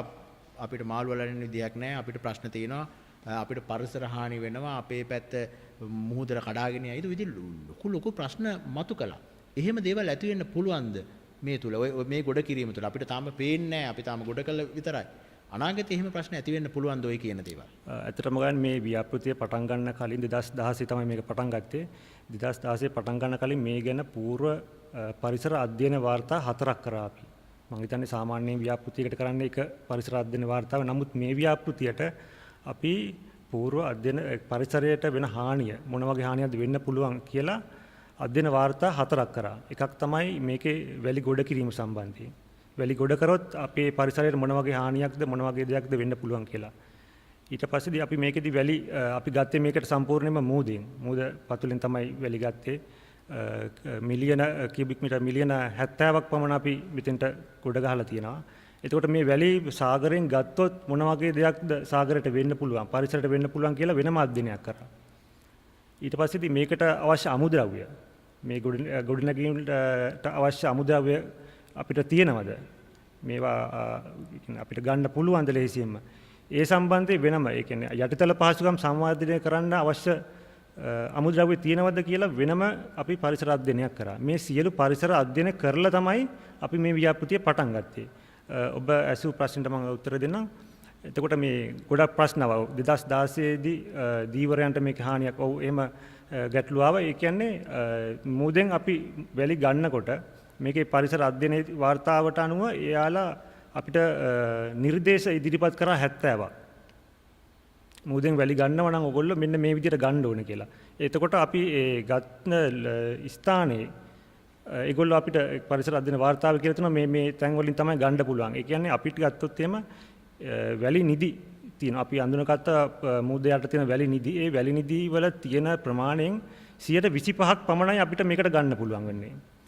ඒ විදිහට තමයි ඒගොල්ලෝ නිර්දේශ කරේ. සහ ඒ අපි කියනවා මේකට වැලි ගේන ප්‍රොසෙස් එකට, ඒ කියන්නේ ගෙනල්ලා පුරවන ප්‍රොසෙස් එකට අපි කියනවා ඩ්‍රෙජින් කරනවා කියලා. විශාල නැව් වල පුරවගෙන තමයි ගෙනල්ලා මෙතෙන්ට පම්ප් කරන්නේ. ඒ ඩ්‍රෙජින් ප්‍රොසෙස් එකේදී කොහොමද යන්න ඕන රූටින් එක. එතකොට මේ ප්‍රොසෙස් එක අවුරුදු 3ක් තිස්සේ කරගෙන ගියා. එතකොට මේ අවුරුදු 3 තිස්සේ කරගෙන යනකොට දීවරයන්ට යම්කිසි එයාලගේ වැඩ කටයුතු කරගන්න දීවර රැකියාවෙන් නියුතු වෙන්න යම් බාධා ආවා. නමුත් ඇත්තටම කියන්න කැමති ඒ දීවරයන්ගේ ඒ වෙන්න පුළුවන් බාධාවල් අඳුනගෙන ඒ දීවරයන්ට ඒ අවස්ථාවේදී අපි වන්දි මුදලක් ප්‍රදාන කරන්නේ. දිගු කාලීන ගැටලු නෙවෙයි. නෑ ඒ අර අවුරුදු 3ක් තමයි මේ කාලයට ගියේ. වැලි පිරවීම සඳහා ඒ අවුරුදු 3 ඇතුළත ඒගොල්ලන්ට ඒ දීවරයන්ට වෙච්ච හානියට අපි ඒ වන්දි මුදලක් ප්‍රදාන කරා. නමුත් කියන්න කැමති තවදුරටත් වැලි පිරවීමේ කටයුතු කිසිම දෙයක් සිදු වෙන්නේ නැහැ. මේකේ දැනට ඉදිකිරීම් කටයුතු භූමියේ ඉදිකිරීම් කටයුතු සම්පූර්ණ නිම කරලා තියෙන්නේ. එතකොට තවදුරටත් මේකේ මුහුද ආශ්‍රිත ඉදිකිරීම සිදු වෙන්නේ නැහැ. හොඳයි. දැන් ඉදිකිරීම් විදිහට ගත්තොත් තියෙන්නේ මේකේ ගොඩනැගිලි ඉදිකිරීම සහ මෙතනින් ඉස්සරහට ක්‍රියාදාමය අරගෙන යාම. අද අපි සත්‍යක්ෂණයෙන් කතා කරන්නේ වරාය නගරයේ සමග ගොඩනැගෙන ශ්‍රී ලංකාව පිළිබඳව. අපි මේකෙන් අපේක්ෂා කරන්නේ මේ කතිකාව තුළින් අපේක්ෂා කරන්නේ සමාජය තුළ විවිධාකාරයේ මත තිබෙනවා. සාධනීය මත තිබෙනවා, විවේචනාත්මක මත තිබෙනවා. මේ සියලු මත එක වේදිකාවකට ගෙනල්ලා මේ සඳහා අවශ්‍ය තොරතුරු සියල්ල එක විදිහකට සම්පින්නය කළා නිවැරදි සමාජගත කිරීම සඳහා තමයි අපි උත්සාහ කරන්නේ. අපි ඔබට තොරතුරු දෙනවා ඔබ තීරණය කරන්න මොකක්ද නිවැරදි කියලා. ඒක තමයි වඩා වැදගත්. අද අපේ සාකච්ඡාවට සහභාගී වන්නේ කොළඹ වරාය නගර සංවර්ධන ව්‍යාපෘතියේ නියෝජ්‍ය ව්‍යාපෘති අධ්‍යක්ෂ කනිල් හත්තොටුව මහත්මයා, ඒත් එක්කම කොළඹ වරාය නගර සංවර්ධන ව්‍යාපෘතියේ සිවිල් ඉංජිනේරු නයන උබේසිංහ මහත්මයා, ඒත් එක්කම කොළඹ විශ්වවිද්‍යාලයේ ආර්ථික විද්‍යා අධ්‍යනාංශයේ මහාචාර්ය සිරිමල් අබේරත්න මහත්මයා සමග ආර්ථික හා දේශපාලන විද්‍යාව පිළිබඳ විශ්ලේෂක, එවැගේම විමර්ශා චින්තන පරිෂදයේ කළමනාකාර අධ්‍යක්ෂ ලක්ෂ්මන් සිරිවර්ධන මහත්මයා අද අපේ සාකච්ඡාව සඳහා සහභාගී වන්නේ. සත්‍යක්ෂණයේ අද පළමු අදියර පළමු පැය අවසන්. අපි ඊළඟ පැයේ යලිත් ඔබ මුණ ගැහෙනවා. වරාය නගරයේ සමග ගොඩනැගෙන ශ්‍රී ලංකාවේ ආර්ථිකය. අපේ රටේ ආර්ථිකයේ හැරවුම් ලක්ෂයක අවශ්‍යතාවක් තිබෙන යුගයක්. විශේෂයෙන්ම ඩොලර් අවශ්‍ය වන යුගයක, ඩොලර් හොයන යුගයක අපි ඉන්නේ. එනිසා සංචාරක කර්මාන්තයේ සහ ආයෝජන තුළින් අපි විශ්වාස කරනවා අපේ රටේ ආර්ථිකය ගොඩනගන්න පුළුවන් කියලා. ඒ සඳහා තිබෙන හොඳම තෝතැන්න තමයි මේ අද අපි ඉන්න තැන. ඒ කොළඹ වරාය නගරය. කොළඹ වරාය නගරයේ සිට අපි අද කතා කරන්නේ මේ වරාය නගරයේ තිබෙන පහසුකම්, වරාය නගරයට කාටද එන්න පුළුවන්, ආයෝජකයෝ කොහොමද එන්නේ, මේ සියල්ල අතරේ රටේ පුරවැසියට මේ වරාය නගරයෙන් ලැබෙන ප්‍රතිලාභ මොනවද යන්න පිළිබඳව. මොකද එය තමයි වඩා වැදගත් රටේ සිටින 2 කෝටියකට වැඩි පිරිසකට මෙයින් මොනවද ලැබෙන්නේ කියන කතාව. ඔන්න ඒ කියන කතාව ඉස්සරහට අරගෙන යන්න අද අපේ සාකච්ඡාවට සහභාගී වන්නේ කොළඹ විශ්වවිද්‍යාලයේ ආර්ථික විද්‍යා අධ්‍යනාංශයේ මහාචාර්ය සිරිමල් අබේරත්න මහත්මයා, එවැගේම විමර්ශා චින්තන පරිෂදයේ කළමනාකාර අධ්‍යක්ෂ, එවැගේම ආර්ථික හා දේශපාලන විද්‍යාව පිළිබඳ විශ්ලේෂක ලක්ෂ්මන් සිරිවර්ධන මහත්මයා, එවැගේම කොළඹ වරාය නගර සංවර්ධන ව්‍යාපෘතියේ නියෝජ්‍ය ව්‍යාපෘති අධ්‍යක්ෂ කනිල් හත්තොටුව මහත්මයා සමග කොළඹ වරාය නගර සංවර්ධන ව්‍යාපෘතියේ සිවිල් ඉංජිනේරු නයන උබේසිංහ මහත්මයා. දැන් අපි කතාව පටන් ගමු මේ දෙවන වටයේදී කනිල් හත්තොටුව නියෝජ්‍ය ව්‍යාපෘති අධ්‍යක්ෂතුමන්ගෙන්. දැන් අධ්‍යක්ෂතුමනි, ආයෝජකයෝ එනවද නැද්ද කියන කතාව මට ඍජුව දැනගන්න ඕනේ. මොකද දැන් ගොඩ කිරීම අවසන්, යටුතල පහසුකම් ලබා දීම බොහෝ දුරට අවසන්. දැන් ආයෝජකයෝ එන්න ඕනේ මේ බිමට. එහෙම ආවොත් තමයි මේ ක්‍රියාදාමය ඉස්සරහට යන්නේ. කොහොමද ආයෝජකයෝ එනවද? මොකද්ද තත්ත්වය? ඔව් ගයන් ආයෝජකයෝ නම් ඇත්තටම මේ වරාය නගරේ සංකල්පය පටන් ගන්න කාලේ ඉඳලා මෙහෙට ඇවිල්ලා තිබුණා. මේ පිළිබඳ අවස්ථා සොයමින් අධ්‍යයනය කරමින්. නමුත් දැන් වෙනකොටත් අපිට ඊටාම ශක්‍ය මට්ටමින් ආයෝජකයෝ ඇවිල්ලා ඉන්නවා. දැන්ට අපි ආයෝජකයෝ 6 දෙනෙක් විතර පමණ අපි විසුම්ගත වෙලා තියෙනවා. ඊට අමතරව තව කීප දෙනෙක්, තවත් ආයෝජකයන් 7-8 දෙනෙක් පමණ ඉන්නවා ගිවිසුම්ගත වෙන්න බලාගෙන. ඒ ආයෝජකයෝ චීනයේ අයද වෙනත් රටවල අයද? විවිධාකාර රටවල අය. දැන් ඇත්තටම ආයෝජන හොයන අය අපි ගත්තොත් චීනයේ ආයෝජකයන්ට අමතරව අපේ ඉන්නවා දැන් යුරෝප් පැත්තෙන්. උදාහරණයකට මහා බ්‍රිතාන්‍ය, ඊට පස්සේ අපි අනිත් පැත්තෙන් ගත්තොත් ඇමරිකාව, ඊට පස්සේ තවත් යුරෝප් පැත්තෙන් ගත්තොත් ඉතාලිය, ඒ වගේ රටවල් වලින් ඊළඟට ඊශ්‍රායලය, ඊළඟට මැද පෙරදිග රටවල් දුබායි, කුවේට්, ඒ වගේ රටවල් වලින් ඉන්න අපි දන්නවා ඔවුන්ගේ අතේ තමයි වැඩිපුරම මුදල් තියෙන්නේ. ගල්ෆ් කලාපය. ඒ පැති වලින් ඊට අමතරව ජපානය, ඒ වගේ විශාල ප්‍රමාණයක් ආයෝජකයෝ දැන්ට අපිට ඇවිල්ලා සිටිනවා. ඔවුන් මේ පිළිබඳව ඔවුන්ගේ අධ්‍යයනය නිරත වෙමින් සිටින්නේ. මොකද කලින් අපි සඳහන් කරා වගේ ඔවුන් සංසන්දනය කරනවා ඇත්තටම ඩුබායි එහෙම නැත්නම් සිංගප්පූ කියන මේ අනිත් නිදහස් වෙළඳ නැත්නම් විශේෂ ආර්ථික කලාපවල ලැබෙන ප්‍රතිලාභ ශ්‍රී ලංකාවෙන් ලැබෙනවද? ඔවුන්ට ඒ මොනවද ලබා ගන්න පුළුවන් කියන එක. ඇත්තටම ඔබට මම යම්කිසි දත්ත ටිකක් සපයන්නම්. අපේ ඒ පිළිබඳව සංසන්දනය කරොත් සිංගප්පූරුව ඩුබායි කියන විශේෂ ආර්ථික කලාපවලට වඩා සර්විස් පැත්ත එහෙම නැත්නම් ඒ කියන්නේ සේවා සැපීම් පැත්තේ එහෙම නැත්නම් අපේ ලේබර්ස් එහෙම නැත්නම් වෘත්තීය මට්ටමේ දායකත්වය ගත්තොත් අපි 30ක් විතර උන්ට වඩා අඩුයි. ඊට අමතරව ඔබ දන්නවා දැන් ලංකාවේ ගත්තාම සමහර ප්‍රොෆෙෂනල්ස් එහෙම නැත්නම් අපි හිතන වෘත්තිකයෝ ලංකාවේ ඉතාම ඉහළ වෘත්තීය සුදුසුකම් තියන අය ඉන්නවා. දැන් ඔබට සටහන් කරොත් මහා බ්‍රිතාන්‍යයට එහෙම නැත්නම් එංගලන්තයට පසුව ලංකාවේ තමයි වැඩිම සුදුසුකම් ලත් ගණකාධිකාරිවරු ඉන්නේ ලංකාවේ මේ මුළු ලෝකෙම.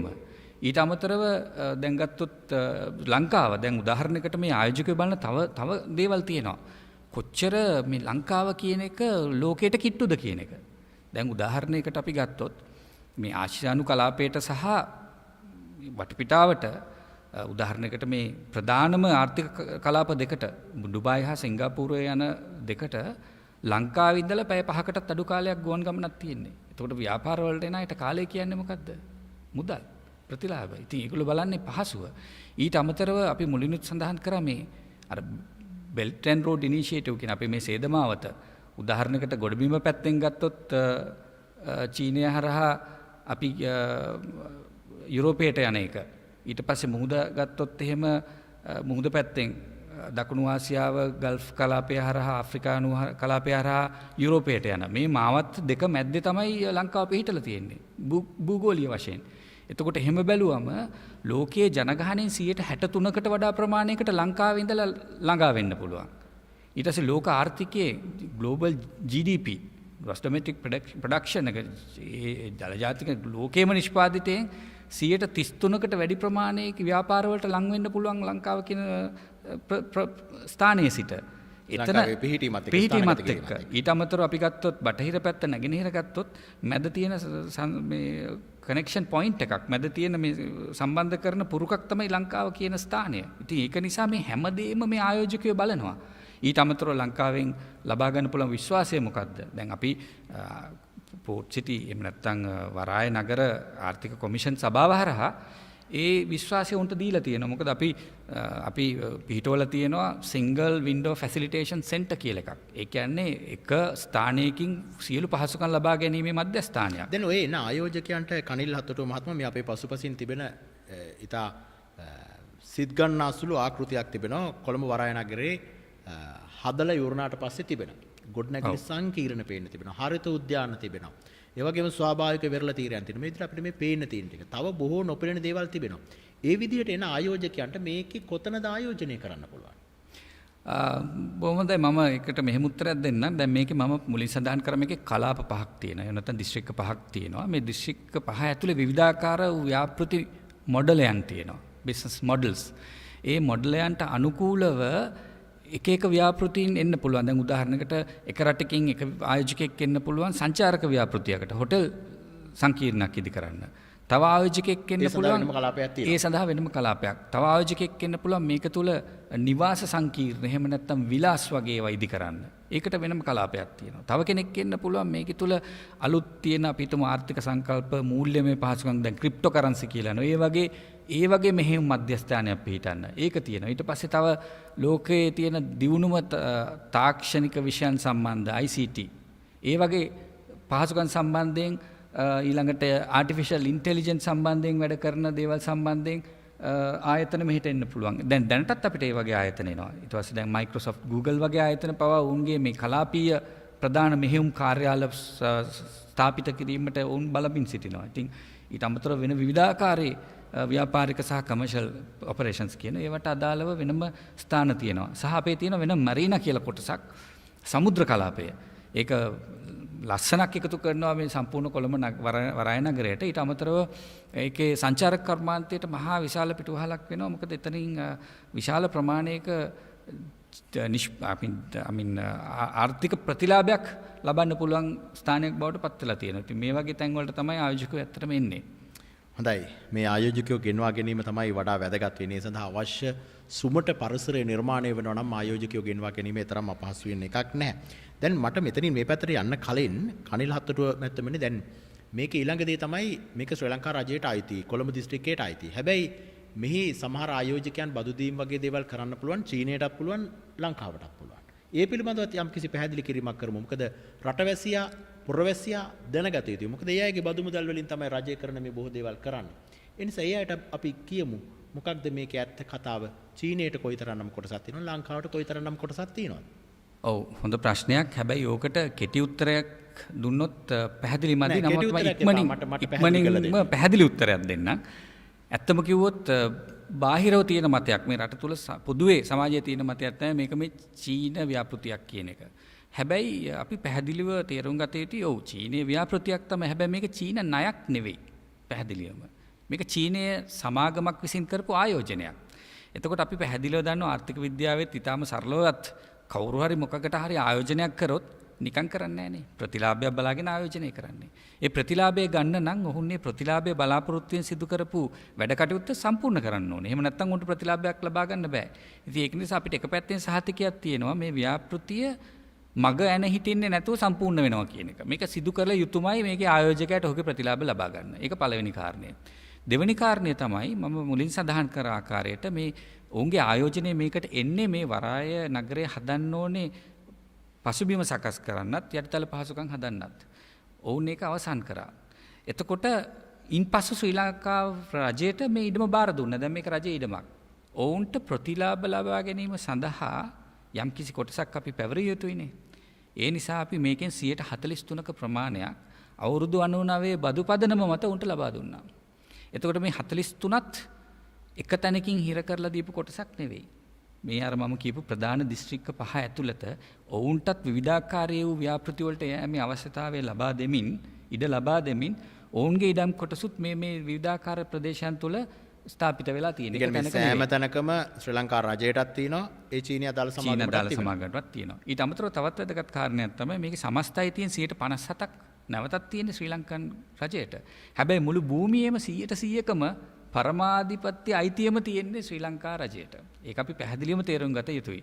ඒ මත සිටගෙන තමයි 43%ක් ඔවුන්ගේ ආයෝජනයට ප්‍රතිලාභ ලබා ගැනීමට දීලා තියෙන්නේ. 57%ක් ශ්‍රී ලංකා රජයටත් ප්‍රතිලාභ ලබා ගැනීමට දීලා තියෙන්නේ. ඉතින් අර ගයන් අපිට ඇත්තම අපි කිසිම වියදමක් නොකර අපිට ලැබිච්ච ප්‍රතිලාභයක් ඒක. අපි මේ විදිහට ධනාත්මකව දකින්න එක මං හිතනවා වඩාත්ම ප්‍රගතිගාමී අපේ රටේ ජනතාව සහ ඉදිරි පරම්පරාව වෙනුවෙනුත්. එතකොට මේ 57%ක ප්‍රමාණය තුල අපිට තියෙනවා හෙක්ටයාර් 62ක ප්‍රමාණයක් කොටස් 28කින් සම්බන්ධිත ප්‍රමාණයක් අපිට අලෙවි කරලා මුදල් වලට පරිවර්තනය කර ගැනීමට.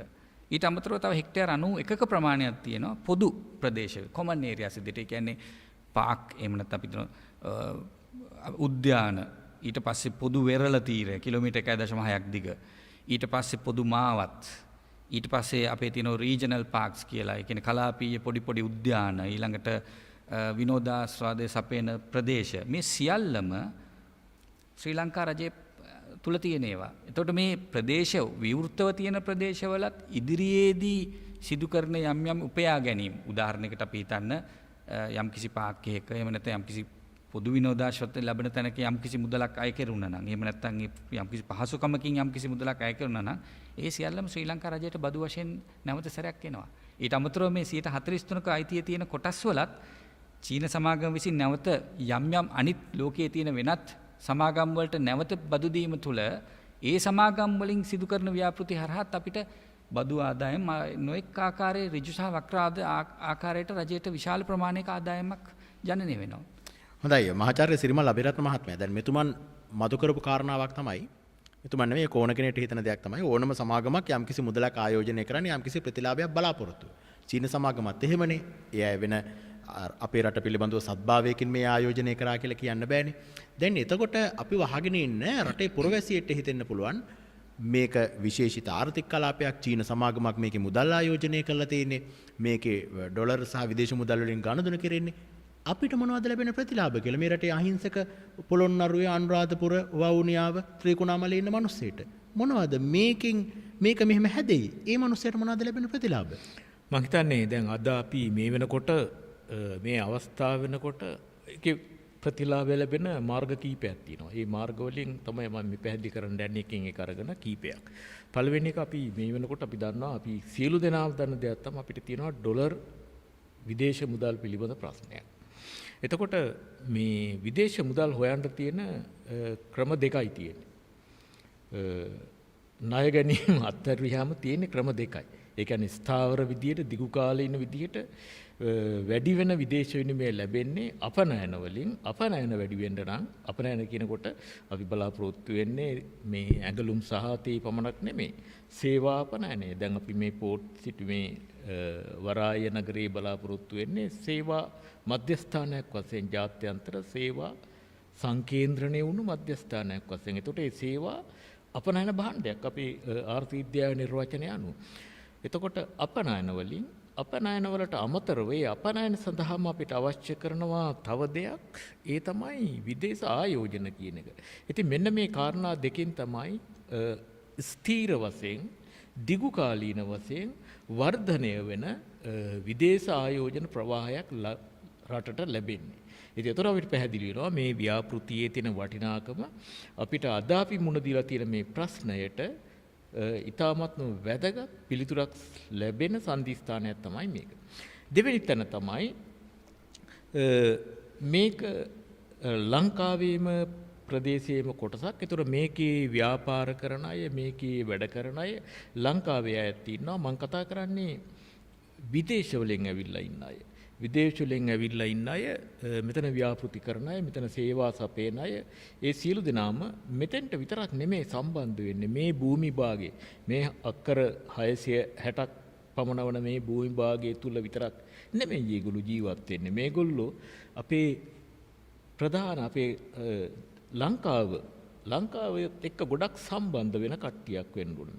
මොකද ඒ සම්බන්ධ වීම තුළ අපිට ඇත්ත වශයෙන්ම මුළු ලංකාව පුරාම ඍජු සම්බන්ධතාවයන් ඇති වෙන්න සිද්ධ වෙනවා.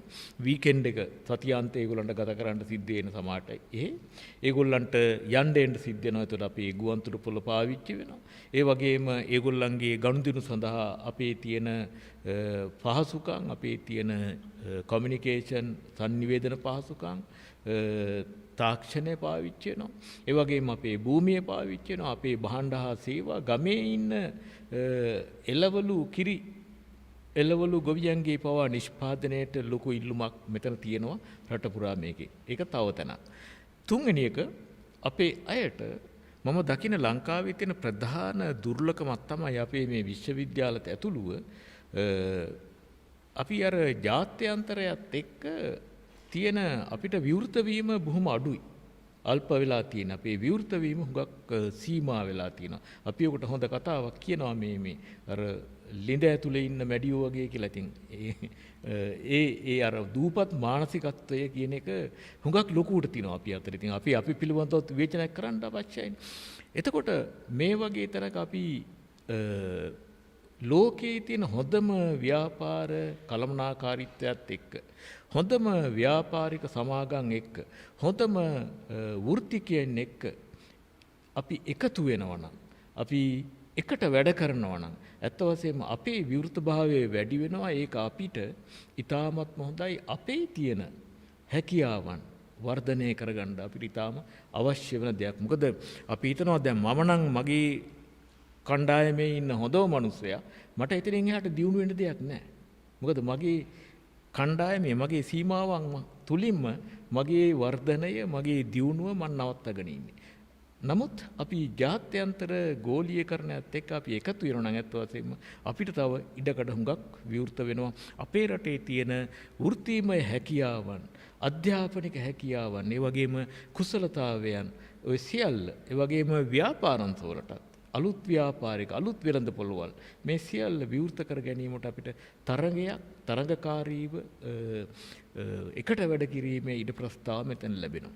ඊළඟට දැන් මේ සියල්ල තීරණය වෙන්නේ අපිට එන්නේ මොන වගේ ආයෝජකයින්ද, අපි ඒගොල්ලන්ව මෙතන තියාගන්න මොනතරම් මේක මම කලින් කිව්වාගේ ආසියානු කලාපයේ තියෙන හොඳම ජාත්‍යන්තර ව්‍යාපාරික මධ්‍යස්ථාන කේන්ද්‍රස්ථාන වලටත් වඩා, එහෙම නැත්නම් සුවිශේෂ ආර්ථික කලාප වලටත් වඩා හොඳ කලාපයක් විය යුතුයි කියන එක තමයි මගේ අදිෂ්ඨානය, මගේ කල්පනාව. එතකොට තමයි අපි අර බලාපොරොත්තු වෙන වර්ල්ඩ් ක්ලාස් ඉතාමත්ම හොඳ ඉහළ මට්ටමේ ඉන්න ලෝකයේ දැනට ඉන්න ඉහළම මට්ටමේ 100ට අපි හිතමු ව්‍යාපාරික ආයතන 100න් 2-3ක් හරි මෙතෙන්ට එනෝ නම් එන්නේ අන්න ඒ වගේ අවස්ථාවකට අපි මේක ගේනවා නම්. ඉතින් අපිට පුළුවන් අවශ්‍ය නම් අපි ලක්ෂණ මහත්තයා කිව්වා වගේ දේශපාලනික අපේ තියෙන ප්‍රශ්නයි අපි ජනතාව උසිගන්වන විවිධ අරමුණු වලට ඒවයි එකතු කරගෙන මේක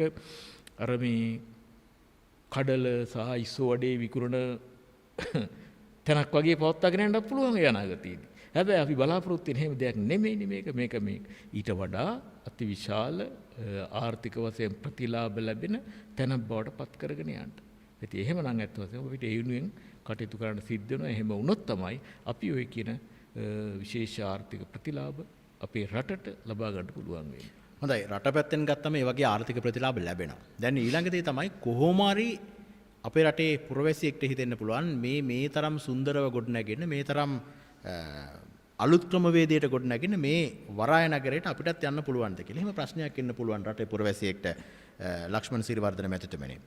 දැන් එන්න පුළුවන් ප්‍රශ්නයක් අපේ මහාචාර්ය සිරිමල් අබේරත්න මහත්මයාට, ලක්ෂ්මන් සිරිවර්ධන මහත්මයාට, ඔබතුමාට මේ කතා කරන මට මේක හදලා ඉවරනාම මේ භූමියට එන්න පුළුවන්ද බැරිද? ඔබතුමාට මට ඒකට ඍජු උත්තරයක් දෙන්න. එන්න පුළුවන්ද බැරිද? මට වැඩිය උත්තරේ දෙන්න පුළුවන් වෙන්නේ අර දෙන්නත්. නමුත් එහෙම බැරිකමක් මට කිසිසේත් හිතෙන්නේ නැහැ. මේ ඊළඟ එක දෙවෙනි ප්‍රශ්න මම එනවා ඔබතුමා. ඊළඟ කලාපයක් කියන්නේ මේ හිරගයක් නෙමෙයි. මේ කාටවත් එන්න දෙන්නේ නැතුව ආයෝජකයෝ විතරක් ඉඳගෙන දුවන්න බෑ නේද කිසියම්. එතකොට මේ ප්‍රදේශයේ රටේ නීතියට යටත් වෙනවද? අපේ රටේ ආණ්ඩුක්‍රම ව්‍යවස්ථාවට යටත්ද? 100%ක් යටත් වෙනවා. මෙතන මොකක් හරි කරදරයක් වුණොත්, හොරකමක්, වංචාවක්, මිනිමරුව මොකක් හරි වුණොත් ඔයා හිතන්නේ මේ ශ්‍රී ලංකා පොලිසිය එන්න ඕනේ. ශ්‍රී ලංකා පොලිසිය එනවා, හමුදාව එනවා, අවශ්‍ය වුණොත් හමුදාව. මං ආවේ ලක්ෂ්මන් සිරිවර්ධන මැතිතුමනි. මං ආවේ මෙතෙන්ට. දැන් එහෙමනම් ඔබතුමාගේ උත්තර දෙක එහෙමනම් ඇයි මේ විදිය චෝදනා, ඇයි මේ විදිය දේවල් කියන්නේ මිනිස්සු? මෙන්න මෙහෙම දේවල් වෙන්න පුළුවන්. කවුද මේක කරන්නේ? කවුද මේක කරන්නේ කිව්වම මේ ඕනෑම ලංකාව වගේ රටක, ලංකාවේ විශේෂයෙන්ම ලංකාව විතරක් නෙමෙයි දැන් බලපුවාම මේ මාලදිවයින ගත්තත්, බංග්ලාදේශය ගත්තත්, මියන්මාරය ගත්තත්, දියුණු රටවල් ගත්තත් යම් ක්‍රියාවලියකට මේ වගේ ටිකක් මේ මැදිහත් වීම වලට සාධක අභ්‍යන්තර වශයෙන් උත් ඇති වෙනවා, බාහිර වශයෙන් උත්.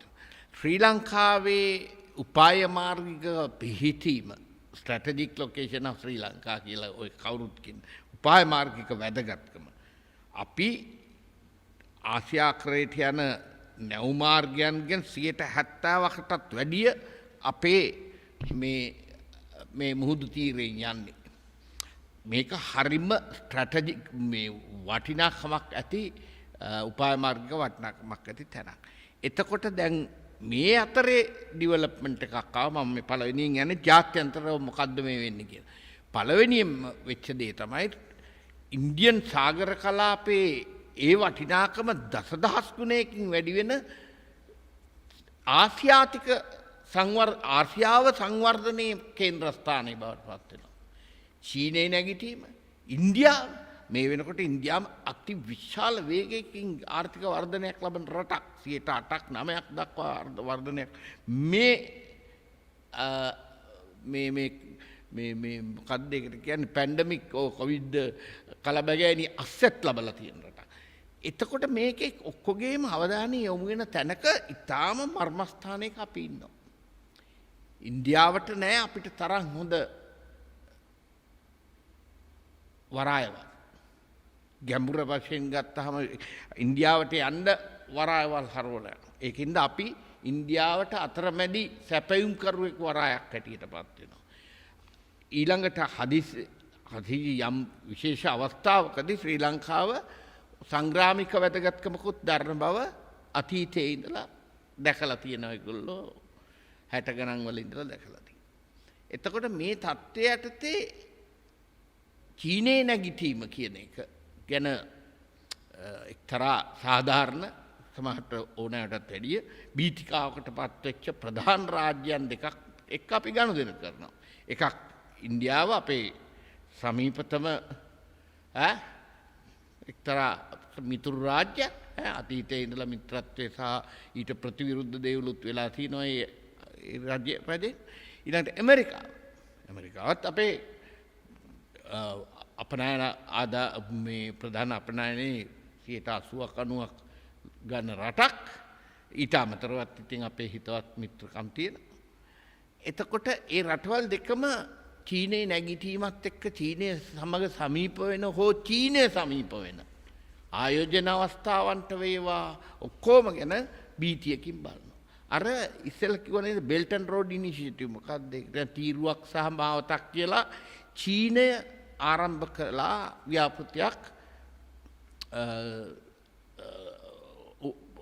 යටිතල පහසුකම් වලට සහ අනිකුත් ව්‍යාපාරික අවස්ථාවලට රටවල් වලට උපකාර කරමින් චීනයට අවශ්‍ය පහසුකම් ලබා ගන්න අතර ඒ රටවල් වලට සංවර්ධනය.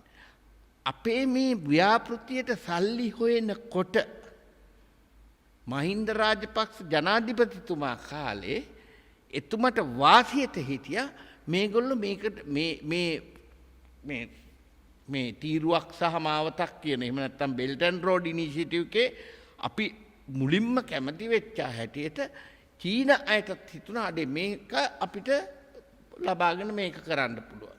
එතකොට අපේ ඒගොල්ලන්ගේ අරමුණත් ඉෂ්ට වෙනවා. අපි බලා හිටියේ අපේ මේ වරාය නගරය කියලා අද කියන එක වගේ එකක් නිර්මාණය කරගන්නේ කෙසේද කියන එක.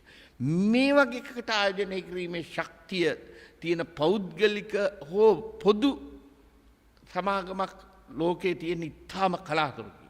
ඒකට හේතුවක් තියෙනවා. මේකට මේ වගේ විශාල ආයෝජනයක් කරලා අවුරුදු 20ක් විතර බලා ඉන්න එකක් ඒකෙන් ප්‍රතිලාභ ලබන්න. දෙවෙනි එක ඒ සඳහා අවශ්‍ය තාක්ෂණික හැකියාව. ඔයගොල්ලෝ මෙහි ඇවිල්ලා ගොඩනගන්න පාවිච්චි කරපු ඒ මොනවද ඒවට කියන්නේ අර නෑ අර මේ ඇවිල්ලා වැලි ගොඩ ගහවලා මේක පිරවුව උපකරණ චීනේ තරම් නෑ ලෝකෙ කොහෙවත්. මොකද ඒගොල්ලෝ යාවට මේ වගේ කටයුතු කරලා තියෙනවා. එතකොට දැන් මේ තුල ඇතිවෙච්ච බය තුල චීන විරෝධී අය උත්සාහ කළා මේ මෑත කාලීනව ඇමරිකන් තානාපතිනිය හැටියට කලින් හිටපු තානාපතිනිය නියෝජනයක් නිකුත් කරලා කිව්වා බලාගෙන මේක මුදල් විසුද්ධිකරණයට යොදා ගන්න තැනක් වෙන්න පුළුවන්. මං කියන්නේ ඒගොල්ලන්ට වරදක්. ඒගොල්ලන්ගේ භූදේශපාලන අරමුණු සඳහා අභියෝගයක් වෙන්න ඉඩ තියෙන ඕන දෙයක් කරන්න යනවා. ලංකාවට එන ගාලා ගියත් ඇමරිකාවට කමක් නැහැ. ඒ වගේ ප්‍රකාශයක් කළා. ගැන පුංචි කාලේ ළමෙක් මොන්ඩිසෝරි යද්දි ලොකු නම් මෙහෙම වෙයි කිව්වා වගේ කතාවක්. ඔව් ඒ වගේ දෙයක් තමයි කිව්වේ බලාගෙන මේකේ මුදල් විසුද්ධි කරනවා. මේකට ඇමරිකන් ආයෝජකයෝ නොපැමිණිය යුතුයි කියන එක වක්‍රව මැසේජ් එකක් හැටියට දුන්නා. අපි ගත්තොත් දැන් මම හිතනවා ඉතින් ඒ වගේ තමයි ඔය සමහර පරිසර විරෝධීන් කියලා જાතියක් හිටියේ ආගමික විරෝධීන් කියලා જાතියකට විවිධ ආකාරයේ බලපෑම් ඒවටත් බලපාන්න ඇති කියලා අපිට අනුමාන කරන්න. හැබැයි එකක් මතක තියාගන්න. ලංකාවේ ඉන්න ඕනේ නායකයෝ ඒ රටවල් වලට වැඩි හිතවත්කම් තිබුණට ජාතික අවශ්‍යතාවය මොකද්ද රට ගොඩනගන්න තියෙන මොකද්ද ඒකට කෙලින් ඉන්න තියෙන පුළුවන් නායකයෝ ඉන්න ඕනේ. අපි වචන වලින් කොන්ද කෙලෙන් තියන්න. එහෙම නැතුව අරක කියනකොට බය වෙලා ඒකට යට වෙන්නයි ප්‍රොජෙක්ට් එක తాවකාලිකව වහලා දාන්නයි අර එක කාලයක් කළා වගේ. ඒ වගේ නිහීන දුර්වල මිනිස්සු බලයට පත් කරගන්න අර වගේ බලවේග කැමතියි. මොකද ඒ කියන්නේ ඒක දුර්වල කරලා දාලා මේ රට උඩට එන එක දාලා පහළට දාලා තියෙන එක ක්‍රමයක් ඒක. ඉතින් ඒකට අනුබල දෙන දේශීය අය ඉන්න පුළුවන්. ඒ වගේම දූෂණය හඳුන්වා දීමත් අපේ පසු වගේ දේවල් මේ වගේ ආයතන ඇතුළට ආවොත් ඒ ප්‍රශ්නේ නෝ. ඒව නැතුව මම නම් හිතනවා අපිට හොඳ ගමනක් යන්න පුළුවන් කියලා. මොකද මෙතන කවුරු මොනවා කිව්වත් $1 බිලියන 1.4ක් ආයෝජනය කරපු සමාගමට කෙසේ හෝ සිද්ධ වෙනවා ඒ මට්ටමේ ලෝක මට්ටමේ ලෝකයේ ඉහළම මට්ටමේ ආයතන මෙතෙන්ට ගෙන්ව ගන්න. ඒ සඳහා පෙළඹවීම් විවිධාකාරයෙන් ඔවුන් ආණ්ඩුව ඉඩ දෙන්නේ නැත්නම් ඒව කඩාගෙන යන්න හරි ක්‍රියා කරයි කියලා මම අනාගත පරපුර වෙනුවෙන් ප්‍රාර්ථනා කරනවා. මහාචාර්යතුමනි එහා පැත්තට යන්න කලින් ඔබතුමන් අවස්ථාවක් ඉල්ලුවා. මට මේ මතක් වුණේ අර ඇමරිකානු තානාපතිවරිය ප්‍රකාශ කරපු මුදල් විශුද්ධිකරණය සිද්ධ වෙන්න පුළුවන් කියන එක පිළිබඳව එකතු කිරීමක් කරන්න මට මතක් වුණේ. දැන් ඇත්ත වශයෙන්ම අපිත් මේ විශුද්ධිකරණය මේ ස්ථානයේ විශුද්ධිකරණය සඳහා අපි කතා කළ යුතු නැහැ. දැන් ඒ වගේ දේවල් සිද්ධ වෙන්න ඇත්ත වශයෙන්ම අපිට අපි දන්නේ නැහැ ඒක සිද්ධ වෙයිද නැද්ද කියන එක. ඒවා අනුව තමයි ඇත්ත වශයෙන්ම මේකේ අනාගතයේ තීරණය. නමුත් ඒ බඳු දෙයක් ඇත්ත වශයෙන්ම සාධාරණ හේතුවක් නෙමෙයි මේ ව්‍යාපෘති වහලා දාන්න. මොකද බැඳුම් කර වංචාව සිද්ධ වෙච්ච නිසා අපි මහ බැංකුව වහන්න ඕන කියලා අපි කියන්නේ අපි අනාගතයේදී මේ ප්‍රශ්න අපේ රටේ ඉන්න නායකයින් විසින් ඇත්ත වශයෙන්ම විසඳාගත යුතු මේ සුවිශුද්ධ ක්‍රමයක් මෙතන ඇති කලීම ඒ ඇගේ වගකීම් වෙනවා. ඉතින් නැතුව ඒ වාට මෙතන ඉඩකඩ තියෙනවා නිසා අපි ඒ නිසා අපිට වරාය නගරයක් අවශ්‍ය නැහැ කියන එක මම හිතන්නේ එච්චර හොඳ තර්කයක් නෙමෙයි. හොඳයි අද අපි කතා කරමින් ඉන්නේ වරාය නගරයේ සමග ගොඩනැගෙන ශ්‍රී ලංකාවේ ආර්ථිකය පිළිබඳව.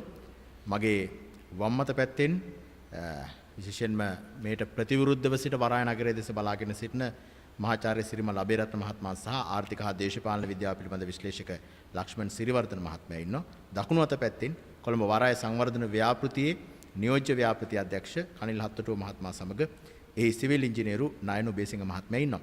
නයනු බේසිංහ මහත්මයා දැන් පසුගිය දවසක පදික මන්තීරුව විවෘත කිරීම වුණා, සැහැල්ලු යාත්‍රාංගණය විවෘත කිරීම වුණා ජනාධිපතිතුමාගේ ප්‍රධානත්වයෙන්.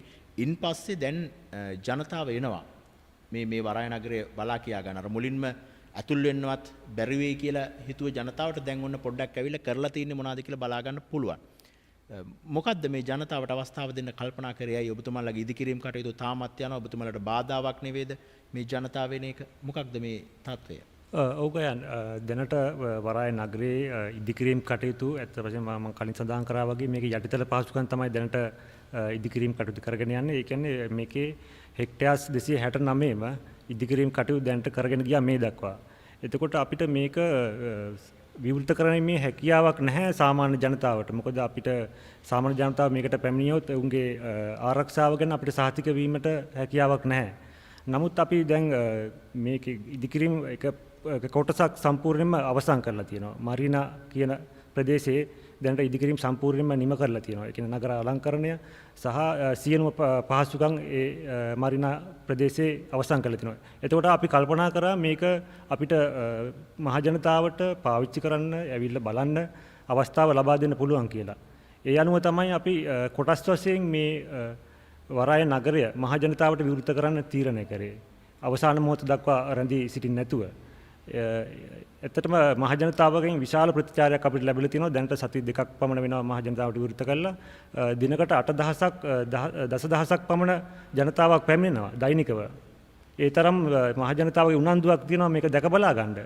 නමුත් අපි විවෘත කරලා තියෙන්නේ මේ මුළු පෝර්ට් සිටි ව්‍යාපෘතියෙන් 10%ක් පමණ කුඩා ප්‍රමාණයක් පමණයි. තව 90ක් තියෙනවා අපි මේක විවෘත කරන ජනතාවට. දැන් මේ ඊයේ දවසේ අපිත් ගියා මේ නිරීක්ෂණ චාරිකාවක්. අපි කනිල් මහත්මයා අපිට සූදානම් කරලා දුන්නා. ඒ ගියාම අපිත් එක්ක ගිය නිලධාරි මහත්මයෙක් කිව්වේ මහ ජනතාව එනවා. මහ ජනතාව එන එක ඉතා හොඳයි. මහ ජනතාව මේක බලා ගන්න ඕනේ. අපි වහගෙන ඉන්න නිසා අපි ඔබටත් මතක් කරන්නේ මේ රටේ හෙට දවසේ වෙනුවෙන් නිර්මාණය වෙන දෙයක්. මේකේ අලංකරණයට තියෙන පුංචි ගල් කෑල්ලක්වත් මතක හිටින්න කියලා සාක්කුවක එහෙම දාගෙන යන්න එපා. ඒක කරන්න එපා. ඒ නිසා මොකද මේ ඔබේ දරුවාගේ අනාගතය වෙනුවෙන් කරන නිර්මාණයක්.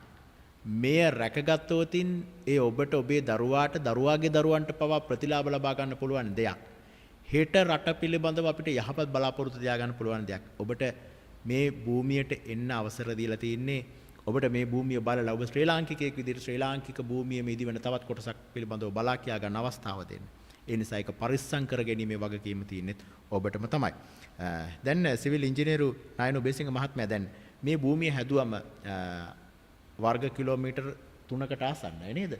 2.6ක් විතර වෙනවා. දැන් මේ භූමිය තුල කී දෙනෙක් දැන් අපි දන්නවා කොළඹ නගරය ගත්තොත් අධික ජනගහනයක් ඉන්න නගරයක් විශේෂයෙන් මේ කොළඹ කොටුව ආශ්‍රිත ප්‍රදේශය.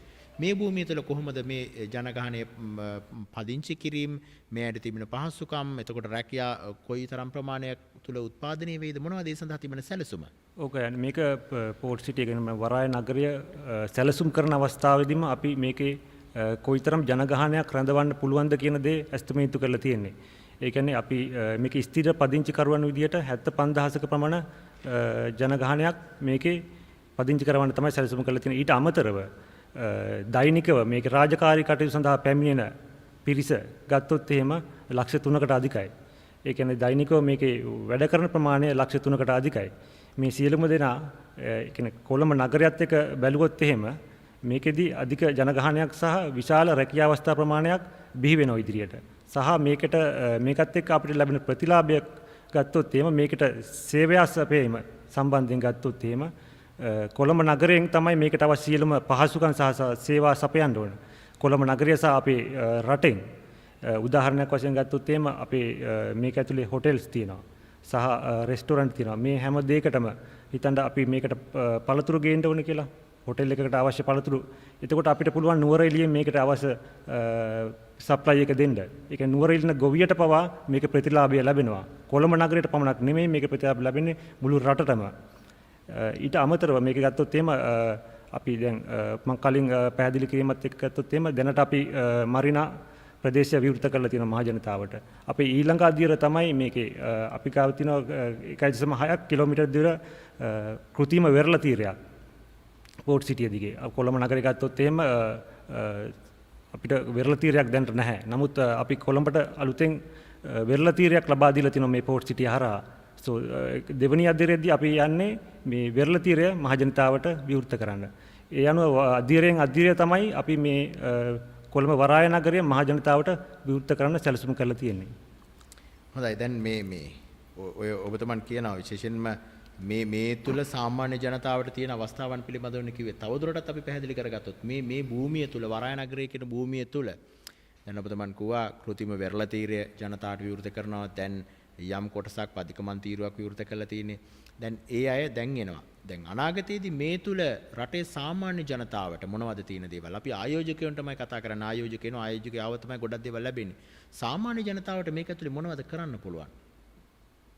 මම අහන්නේ අපේ නියෝජ්‍ය අධ්‍යක්ෂතුමන්ගෙන්. ඔව් සාමාන්‍ය ජනතාවට මම හිතන්නේ මෙහෙමයි සාමාන්‍ය ජනතාව මේක සාමාන්‍ය විදියට හිතුවොත් හොඳයි. මේක සාමාන්‍ය කොළඹම ලංකාවේම කොටසක්. මේක වෙන රටක් කියලා හිතන්නේ. වෙන රටක් නෙවෙයි.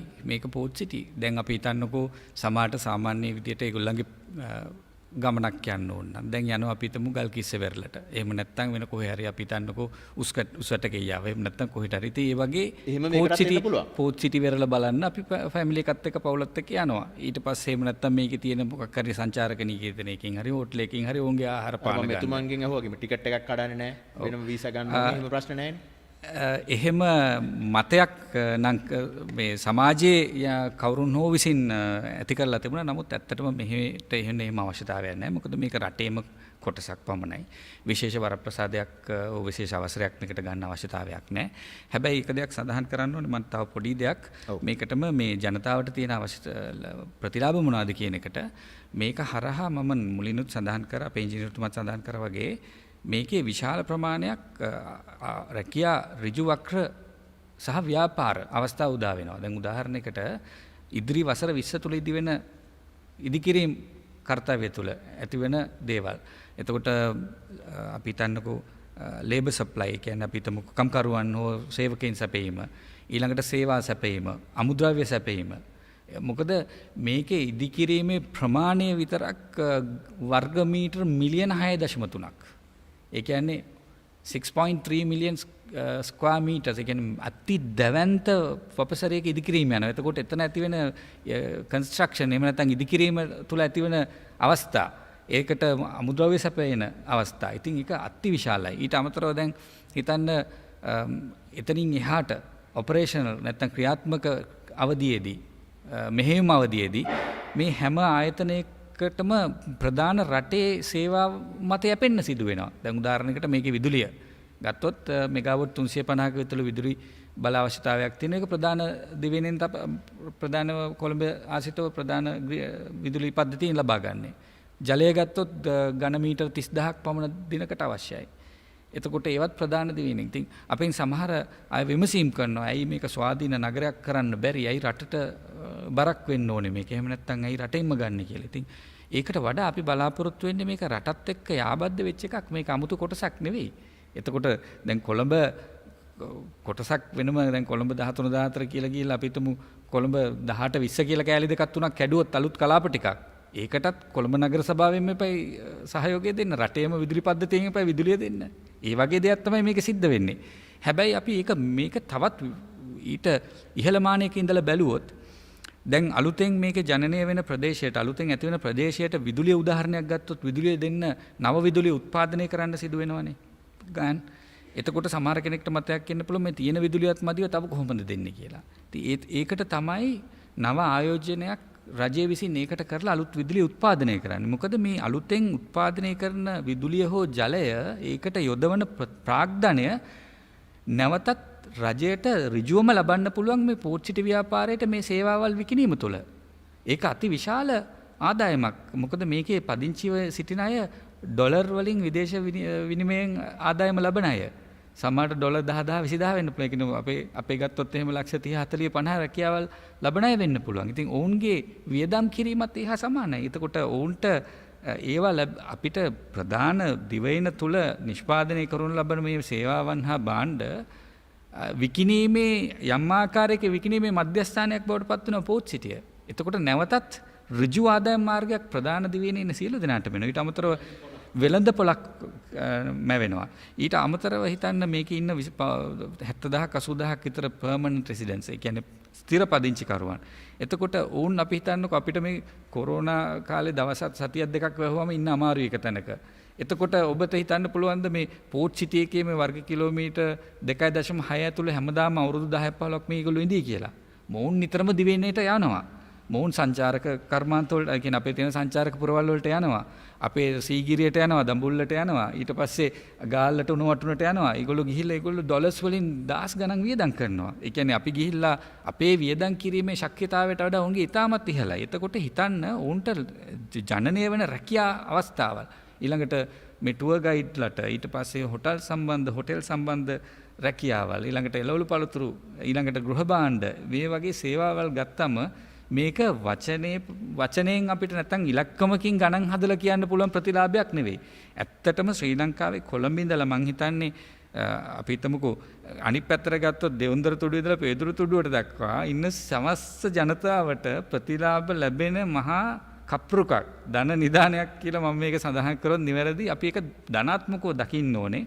මොකද අද මේකට විරුද්ධව කතා කරන කවුරු හරි වේ නම් අපි හිතන්නකෝ ඔහු මේ පිළිබඳ නිසි අවබෝධයක් නැතුව කතා කරනවා නම් ඔහු අද සිතේ ධාරණය කරගන්න ඕනේ මේක මගේ අනාගත පරම්පරාව, මගේ දරුවා හෝ මගේ දරුවන්ගේ දරුවෝ, පළවන හෝ දෙවනි ඊළඟ පරම්පරාව අනිවාර්යයෙන්ම ඍජුව පෝට්සිටියට රැකියාවකට නොආවත් පෝට්සිටිය සම්බන්ධ වෙන ඍජු හෝ වක්‍රාකාරයක දෙයකට සියලුම ශ්‍රී ලාංකිකයෝ මම හිතනවා දායක වෙනවා කියන එක. මේක තරම් දැවැන්ත ව්‍යාපෘතියක්. අපි නොහිතන වඩා ඉතා විශාලයි. ඉතින් ඒක තවත් දෙයක් සඳහන් කරන්න නැත්තටම මෙතුම සඳහන් කර අපේ චීන සමාගම කරපු ආයෝජනය ඩොලර් බිලියන 1.4ක් එහෙම නැත්නම් ඩොලර් මිලියන වලින් ගත්තොත් මිලියන 14000ක්. එතකොට මේ හරහා දැන් ඉදිරි අවුරුදු 20 කාලයේදී 2041 වසරේදී මේක සම්පූර්ණ වුණාම අපේ දල ජාතික නිෂ්පාදනයට ලැබෙන එකතුව ඩොලර් බිලියන 15ක්. ඒ කියන්නේ ඩොලර් මිලියන 15000ක්. බිලියන 15ක්. 15 බිලියන් US ඩොලර්. එතකොට ඒ ප්‍රමාණය අපිට එකතු වෙනවා. ඊට අමතරව විවිධාකාර වූ මාර්ගයන් තුල වසරකට අගය එකතු කිරීම නැත්නම් අපි වැලියු ඇඩිෂන් කියලා කියනවා. ඒ වගේ ගත්තොත් ඩොලර් බිලියන 13ක් හැම වසරකම අපේ ජාතික ආර්ථිකයට එකතු වෙනවා. අති විශාලයි. ඩොලර් බිලියන 13ක් කියන්නේ ඩොලර් මිලියන 13000ක්. ඒක රුපියල් 200න් හෝ 210කින් විතර වැඩි කරපුවම අපිට හිතා ගන්න පුළුවන් රුපියල් වලින් කොපමණද කියලා. එතකොට ඒ ප්‍රමාණය මේ ජාතික ආර්ථිකයට අපේ එකතු වෙනවා දිගටම නිරන්තරයෙන් හැම වසරකම. කොහොමද එකතු වෙන්නේ? උදාහරණයකට විවිධාකාර ක්‍රමවලින් දැන් මේ එන හැම ආයෝජන සමාගමක්ම දාස් ගානක් වුමේ හැම සමාගමක්ම ඔවුන්ට ලයිසන් එකක් ගන්න ඕනේ.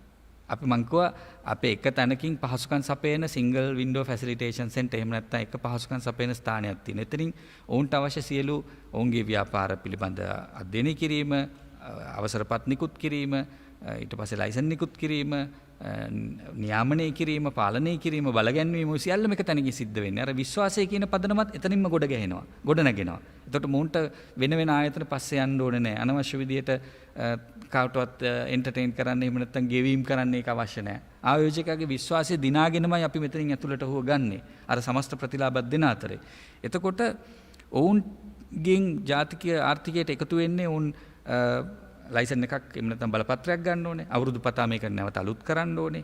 ඊට අමතරව ඔවුන් පිටරටින් ඔවුන්ගේ සේවකයන් ගෙන්නනවා මේ වීසා ලබා දෙන්න ඕනේ.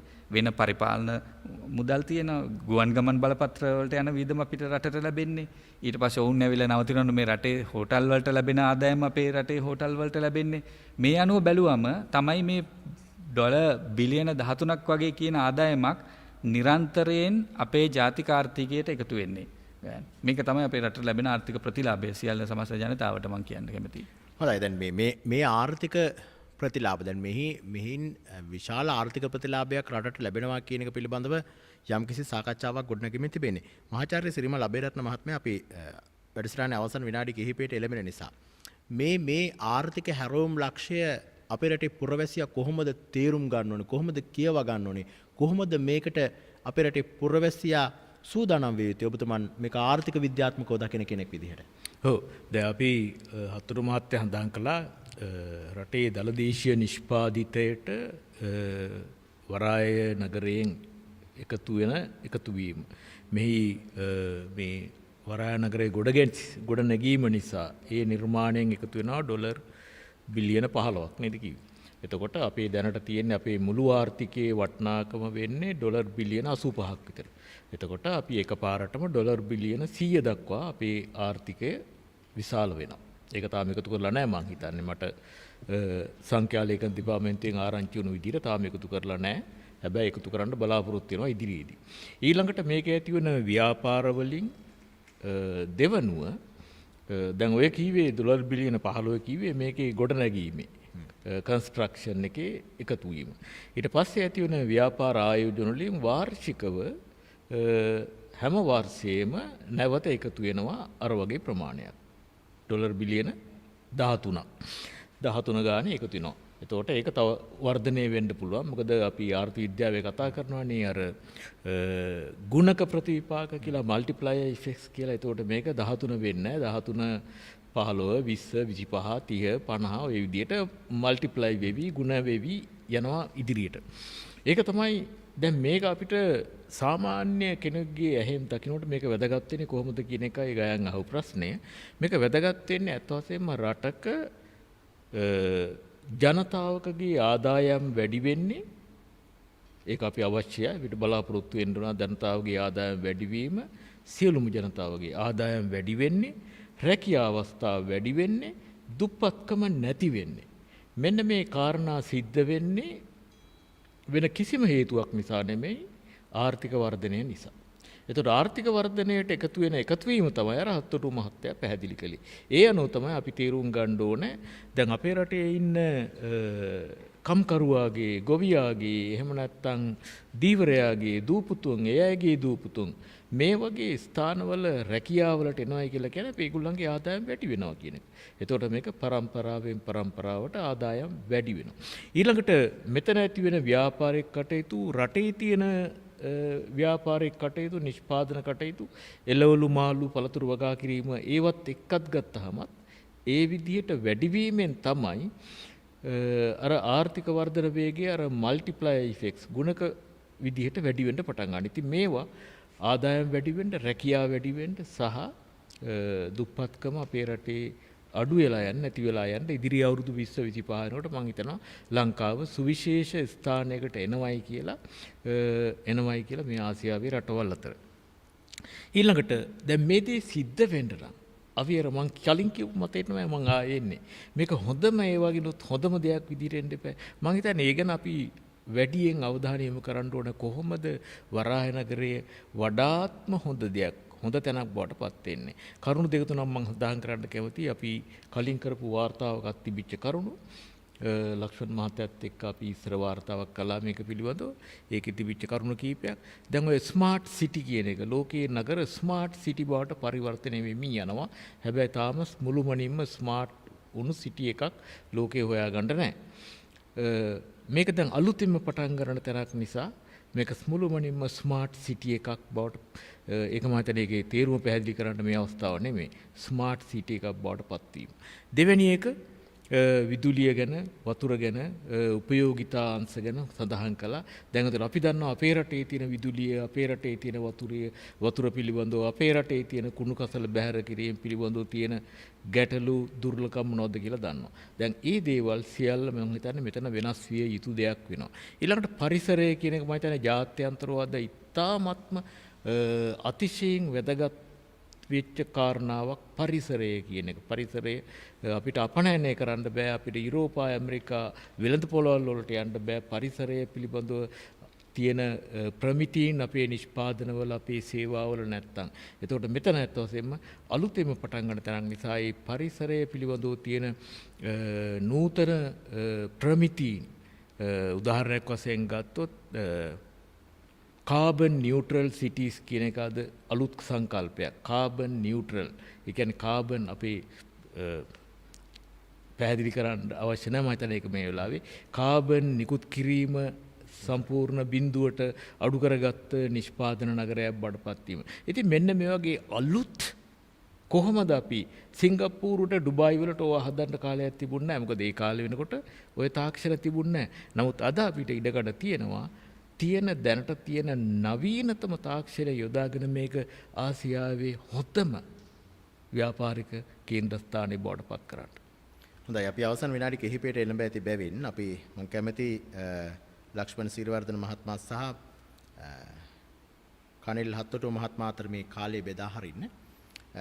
දැන් ලක්ෂ්මන් සිරිවර්ධන මහත්මයා රටේ පුරවැසියා අපේ කතාව අහගෙන ඉඳලා යම් ආකාරයක වෙනස් මතයක ඇති සමහරවිට ආරම්භයේදී හිටියට වඩා වෙනස් මතයක දැන් නැති. පුරවැසියා කොහොමද මේ පිළිබඳව සාධනීය කියවා ගැනීමක් කරන්නේ? බොහොම කෙටියෙන් පැහැදිලි කරමු. දැන් ඇත්තට බැලුවොත් මේ වගේ අති විශාල භූමි ප්‍රමාණයක සම්පූර්ණයෙන් නූතන තාක්ෂණික මට්ටමක් එක්ක බිහිවෙන වරාය නගරය සමස්ත ආර්ථිකයේ ඇති කරන ලබන වෙනසේ ප්‍රමාණය අතිමහත්. මේකට ඊට වැඩිය සරල සැසඳුවොත් හම්බන්තොට දිස්ත්‍රික්කයේ 1970 ගණන් වල මම විශ්වවිද්‍යාලේ ඉඳද්දී ඉගෙන ගත්තේ ලංකාවේ දුගීම දිස්ත්‍රික්කයේ හැටියට. අද ඒ දිස්ත්‍රික්කය තුළ වරාය ගොඩනැගිලි සහ ආශ්‍රිතව ගොඩනැගුණු හොටෙල් මේ ව්‍යාපාර සංස්කෘතිය තුළ එය දුගීභාවය අඩුම දිස්ත්‍රික්කයක් බවට පත් වෙලා තියෙනවා. කොළඹ ගම්පහටත් වැඩිය පුදුම සහගතයි ඒගොල්ලෝ කුරුණෑගල සහ එම දිස්ත්‍රික්ක. එතකොට ඒකෙන් තේරෙනවා මේ වගේ සමස්ත ආර්ථිකය පුරා විහිදෙන ව්‍යාපෘතියක ගමන් මග කොයි මට්ටමට වෙනස් වෙයිද කියලා. විශේෂයෙන්ම විශේෂිත ආර්ථික කලාපයක් ලෙස තියෙන නිසා අර නිෂේධනාත්මක නෙගටිව් බලපෑම් ජරා බලපෑම් තියෙන අපේ රටවල දැන් කියුණානේ. ඒවා අවමෙන් තියෙන සංවර්ධන කලාපයක් හැටියට වර්ධනය. කියුණා අඩුම එක තමයි මේක ජාත්‍යන්තර මූල්‍ය මධ්‍යස්ථානයක් බවට පත් කිරීම කියන කතන්දරේ. 3ක් ගොඩනැගිලා ඒවා ජාත්‍යන්තර මූල්‍ය ශේෂ්ත්‍රයේ සමාගම් ඇවිල්ලා තිබ්බේ ඒවට. විශිෂ්ට වූ සමාගම් වලට බැංකු වලට මූල්‍යායතන වලට ඒකයි කිව්වේ ලංකීය ජනතාවට ගමේ වේවා නගරේ වේවා තරුණ පරම්පරාවට රැකියා ඉහළ මට්ටමේ ජාත්‍යන්තර මට්ටමේ ශිල්පී හැකියාවන් වර්ධනය කරගත හැකි ස්ථාන බිහි වෙනවා. මොකද මේ ඔක්කොටම පිටරටින් ගෙනල්ලා රස්සාවල් කරවන්න නම් මේ ස්ථානේ පිහිටෝන එක තේරුමක් නැහැ. සැබෑ ලෙස මේ තමයි වඩා වැදගත්. මේ ජාත්‍යන්තර සමාගම් Tamanගේ ආයෝජනයන් කරමින් මේ රට තුළ වරාය නගරය තුළ නිර්මාණය වෙනවා. එහිදී දැන් සමහරවිට මෙතනින් එහාට ගියාම මේ වරාය නගරයෙන් එහාට ගියාම සාමාන්‍යයෙන් කෙනෙක් රුපියල් 30-40000ක වැටුපකට වැඩ කරන්නේ. හැබැයි එහෙම කෙනෙක්ට වෙනස් වෙලා අවශ්‍ය දේවල් සකස් කරගෙන මේ වරාය නගරය තුළට ඇවිල්ලා ඩොලර් 10000ක 15000ක 20000ක වැටුපකට වැඩ කරන්න පුළුවන්. ඒ අලුත් අත්දැකීමක්. ඒ සඳහා අපි සූදානම් වීමයි කළ යුතු වන්නේ. අවසන් වශයෙන් කොළඹ වරාය නගර සංවර්ධන ව්‍යාපෘතියේ නියෝජ්‍ය ව්‍යාපෘති අධ්‍යක්ෂතුමනි නයන ඔබේසිංහ මහත්මයාත් ඉන්නවා. මට පැහැදිලි කරන්න අවසාන වශයෙන් මේ ව්‍යාපෘතිය ක්‍රියාත්මක කරන කණ්ඩායම විදිහට ඔබ රටේ පුරවැසියාට මේ පිළිබඳව දෙන පණිවිඩය මොකක්ද?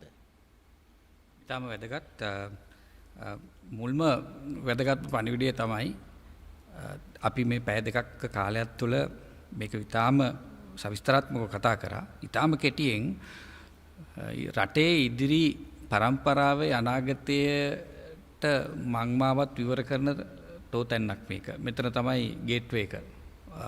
අපේ අනාගත පරම්පරාවලට. මොකද මම කලිනුත් කිව්වා අපි ගොඩක් වෙලාවට බැලුවොත් ගොඩක් අය උත්සාහ කරනවා පුළුවන් තරම් මෙහි ඉඳලා ඉන්ටර්නැෂනල් ස්කූල් එකකට යන්න. ඊට පස්සේ ගිහිල්ලා බලනවා ඊට පස්සේ සමහරු එතනින් එහාට වෙනත් රටක යුනිවර්සිටි එකට විශ්වවිද්‍යාලයකට යන්න ගිහිල්ලා වෙනත් රටක ජාත්‍යන්තර සමාගමක නැත්නම් මල්ටිනේෂනල් කම්පැනි එක වැඩ කරන්න. හේතුව හොඳ ජීවිතයක් ගොඩනගාගෙන නැවතත් ලංකාවට කවදා හරි පුළුවන් වුණොත් ඇවිල්ලා තමුන්ගේ පවුල් එක්ක නැවත ජීවත් වෙන්න බලාගෙන. එතකොට ඒ කාලය තුළදී උන්ට මගහැරන දේ බොහෝයි. ආර්ථික ප්‍රතිලාභ ලැබුණා හා සමානව මගහැරන අනිත් සමාජීය සංස්කෘතික පෞල්මය පසුබිම් මතින් මගහැරන දේ අවස්ථා ඉතා බහුලයි. නමුත් මෙතන ඇතිවෙන තත්ත්වය තුළ මේ ඇතිවෙන නව අවස්ථාවන් තුළ ඔවුන්ට මෙතනම අවස්ථාවක් තියෙනවා. ඔවුන්ට පොඩි කාලෙම පටන් ගන්න ඕන මේ ව්‍යාපෘතිය තුළ ජාත්‍යන්තර පාසලක් තියෙනවා. එතනින් එහාට ගිහලා ජාත්‍යන්තර විශ්වවිද්‍යාලයකට ලංකාවේ ඉස්සරහට ඇති වෙන එකට ගිහිල්ලා ඔවුන්ට මෙතනම නැවත සම්බන්ධ වෙලා මේ ව්‍යාපෘතියම හොඳ රැකියාවකට මල්ටිනේෂනල් කම්පැනි එක නැත්නම් ජාත්‍යන්තර සමාගම වැඩ කරන්න පුළුවන්. අපි ලක්ෂ්මන් මැතිතුමා කිව්වා වගේ මෙතෙන්ට එන්නේ මේක ඇත්තට නවීනතම මූල්‍ය නගරයක්. ආයෙත් විශාලතම නවීනතම පහසුකම් වලින් සමන්විත ලෝකයේ ඉදිරියෙන්ම පවතින විශේෂ ආර්ථික කලාප වලට නොදෙවෙනි දකුණු ආසියාවෙන් බිහි වෙන විශේෂ සුවිශේෂම කලාපයක් සහ ආර්ථික මධ්‍යස්ථානයක් මෙතන කොළඹ වරාය නගරය කියන්නේ. එතකොට ඇත්තටම ඒ හරහා ඔවුන්ට ඇතිවෙන ප්‍රතිලාභ එමටයි අපි එක සඳහන් කරා. රටේ ජාතිකාර්ථිකයකට කොපමණද ඊළඟ ඉදිරි පරම්පරා කීපයටම ඔවුන්ට ඇතිවෙන ප්‍රතිලාභ කොහොමද කියලා. ඊට අමතරව දැන් ආසියාවේ කේන්ද්‍රස්ථානයේ විදිහට මේ වරාය නගරය තුළ ඇතිවෙන ජාත්‍යන්තර මූල්‍ය මධ්‍යස්ථානය මෙතුම සඳහන් කරා. ඊළඟට ඊටාම ඉහළ තලයේ ජාත්‍යන්තර පහසුකම් වලින් සමන්විත වෙළඳ සංකීර්ණ විශාල ප්‍රමාණයක් ඇති වෙනවා. ඊළඟට කාර්යාල පද්ධති. ඒ කියන්නේ නවීන තාක්ෂණයෙන් සමන්විත. අපි දැන් උදාහරණයකට කෘත්‍රිම බුද්ධිය ගැන කතා කරනවා ආටිෆිෂල් ඉන්ටෙලිජන්ස්. ඒ වගේ ව්‍යාපෘති මෙහෙම කරන්න පුළුවන් තත්ත්වයේ සුදුසු කාර්යාල පද්ධති. ඊළඟට අති දැවැන්ත සංචාරක පහසුකම් සහිත හෝටල් ජාලා. ලෝකේ ඉතාම ඉහළින් වැජඹෙන හෝටල් බ්‍රෑන්ඩ්ස් හෝටල් නාම. ඊට පස්සේ විශාල අනිත් බ්‍රෑන්ඩ්ස් අපි කතා කරොත් ඒ කියන්නේ වෙනත් නම් උදාහරණයට අපි තන ටෙස්ලා වෙන්න පුළුවන්, නයිකි වෙන්න පුළුවන්, ඇඩිඩාස් වෙන්න පුළුවන්. එහෙම නැත්නම් අපි අනිත් පැත්තෙන් තාක්ෂණීය පැත්තෙන් ගත්තොත් Google වෙන්න පුළුවන්, Microsoft වෙන්න පුළුවන්. ඒ වගේ ආයතන අපේ ඉලක්කේ ඒ වගේ ආයතන මෙතෙන්ට ගෙනල්ලා බිහි කරන්න, ස්ථාපිත කරන්න. ඊට අමතරව නවීනතම වෛද්‍ය පහසුකම්. අපි දන්නවා ගායන් ලංකාවෙන් වසරකට 10 ගාණක් පිටරට වලට යනවා, සිංගප්පූරුවට වගේ, මවුන්ට් එලිසබෙත් වගේ රෝහල් වලට 10,000 ගණනක් යනවා, ලක්ෂ ගණන් රුපියල් වියදම් කරගෙන පිටරට වලට. නමුත් මේ තියෙන ජාත්‍යන්තර පහසුකම් අපි ගේන්න යන්නේ ලෝකයේ තියෙන හොඳම රෝහල් ජාලයක්. ජාත්‍යන්තර පාසලට ගේන්න යන්නේ ලෝකයේ තියෙන හොඳම ජාත්‍යන්තර පාසලයක්, බ්‍රිතාන්‍ය. එතකොට මේ වගේ දේවල් ආවම මේ රටේ මුදල් ඉතුරු වෙනවා. මිනිස්සුන්ට පිටරටකට යන්න අවශ්‍යතාවයක් නැහැ. සහ දෙවනුව පිටරටවල් වල ඉන්න අයටත් දැන් උදාහරණයකට ඇමරිකාවේ වගේ අපි හිතමු සැත්කමක් කරන්න ගියොත් එහෙම ඩොලර් ලක්ෂ ගාණක් ඕනේ. ඔවුන්ට ඉතා පහසුවෙන් එයින් 10න් එකක නැත්නම් අඩු ගානේ 5න් එකක මුදලකට ලංකාව වගේ තැනකට ඇවිල්ලා ඒ සම ප්‍රමිතියේම සේවාවක් ලබාගෙන ලංකාවේ තියෙන අනිත් සංචාරක කර්මාන්තයේ ඒ පැත්තත් උන්ට අත්දැකීමක් ලබාගෙන උන්ගේ රටට නැවත යන්න විශේෂ අත්දැකීම් ටිකක් එකතු කරගෙන. ඉතින් මේ වගේ විශාල ව්‍යාපෘතියක් මේක දැවැන්ත ව්‍යාපෘතියක්. ඒ තුල සමස්ත ජනතාවට ලැබෙන ප්‍රතිලාභ අතිමහත්. ඒක රුපියල් වලින් මට ගණනය කරලා කියන්න බැරි තරම් කියලා මම කිව්වොත් නිවැරදි. බොහොම ස්තුතියි. සැබෑ ලෙසම අපි මේ පිළිබඳව සර්ව සුභවාදීව බලාගෙන සිටිමු. මොකද මේ නිර්මාණය වෙන්නේ අපේ රටේ ආර්ථිකය. ඔබේ මගේ දරුවාගේ හෙට දවස. ඔබේ මගේ දරුවාගේ හෙට දවසේ ආර්ථිකය නිර්මාණය වෙන්නේ. ඒ නිසා අපි මේ පිළිබඳව සුභවාදීව බලාගෙන ඉමු. අපි මේ පිළිබඳව සෑම විටම අසුභවාදීව කල්පනා කරන්න හිතන්න ගියොත් සමහර ලාවට අපේ අනාගතය අපේ දරුවාගේ අනාගතය අඳුරෙන් ලියවෙන්නට පුළුවන්. ඒ නිසා අපි මේ පිළිබඳව සුභවාදීව බලාගෙන මේ සඳහා අවශ්‍ය සහයෝගය ලබා දෙමින් සිටිමු. කොහොමද අපි සහයෝගය ලබා දෙන්නේ? ශ්‍රී ලංකාව පිළිබඳව හැම කෙනෙක්ටම තිබෙන ඉතා ආදරණීය හැඟීමක්. ලෝකේ මොන රටක කෙනෙක් ආවත් මෙරටේ මිනිසුන්ගේ ආගන්තුක සත්කාරයේ සුන්දර සිනහව පිළිබඳව කතා කරන්නේ. අපි මෙහි පැමිණෙන ආයෝජකයන්ට සංචාරකයන්ට ඒ ආගන්තුක සත්කාරයේ සහිතව සිනහවෙන් අපි අපේ සංග්‍රහශීලී සහයෝගය ලබා දෙමු. ඒ නිර්මාණය වෙන්නේ වුන් හරහා ඔබේ මගේ දරුවාගේ අනාගතය. ඒ පිළිබඳව අපි යහපත් සිතින් බලාගෙන ඉමු කියන යෝජනාවත් එක්ක අද සත්‍යක්ෂණයේ සමාප්ති සටහන අපි තබන්නේ. අද අපි කතා කළේ වරායනග්‍රය පිළිබඳව වරායනග්‍රයත් සමග ගොඩනැගෙන අපේ රටේ ආර්ථිකය පිළිබඳව. අද අපේ සාකච්ඡාවට සහභාගී වුණා කොළඹ විශ්වවිද්‍යාලයේ ආර්ථික විද්‍යා අධ්‍යනාංශයේ මහාචාර්ය සිරිමල් අබේරත්න මහත්මයා. බොහොම ස්තුතියි ඔබතුමන්ට. ඒ වගේම විමර්ශා චින්තන පරිෂදේ කළමනාකාර අධ්‍යක්ෂ ආර්ථික හා දේශපාලන විද්‍යාව පිළිබඳ විශ්ලේෂක ලක්ෂ්මන් සිරිවර්ධන මහත්මයා. ස්තුතියි ඔබතුමන්ටත්. ඒ වගේම කොළඹ වරාය නගර සංවර්ධන ව්‍යාපෘතියේ නියෝජ්‍ය ව්‍යාපෘති අධ්‍යක්ෂ කනිල් හත්තොටුව මහත්මයා. ස්තුතියි ඔබතුමන්ට. ඒ වගේම කොළඹ වරාය නගර සංවර්ධන ව්‍යාපෘතියේ සිවිල් ඉංජිනේරු නයන ඔබේසිංහ මහත්මයා. ස්තුතියි ඔබතුමන්ට. අද මේ වැඩසටහන සඳහා කොළඹ වරාය නගර ව්‍යාපෘති සමාගමේ මහජන සම්බන්ධතා ප්‍රධානී කස්සප සෙන්රත් මහතා ලබා දුන් සම්බන්ධීකරණයේ සහයෝගය අපි තා ගෞරවයෙන් සිහිපත් කරනවා. ඒ වගේම වරාය නගර ව්‍යාපෘතියේ රහස්‍ය ලේකම් මදුෂානි දිසානායක මහත්මිය ඇතුළු මේ කාර්ය මණ්ඩලය අපිට ලබා දුන් සහයෝගයත් අපි තා කෘතවේදීව ජාතික ගුවන්විදුලිය වෙනුවෙන් සිහිපත් කරනවා.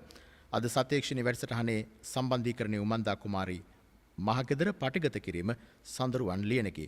Facebook සහ YouTube පටිගත කිරීම ගගන දිලංක පෙරරා සමගින් සහන් සමුදිත නිෂ්පාදනය කළ පවිත්‍රා කේෂණී නානායකාර සමග දිනුක ගුණවර්ධන. මම ගයන් කෞශල් ජයවීර. අපි ලබන මාසෙත් සත්‍යක්ෂණයෙන් මුණ ගැහෙමු. ආයිබුවන් සුබ දවසක්.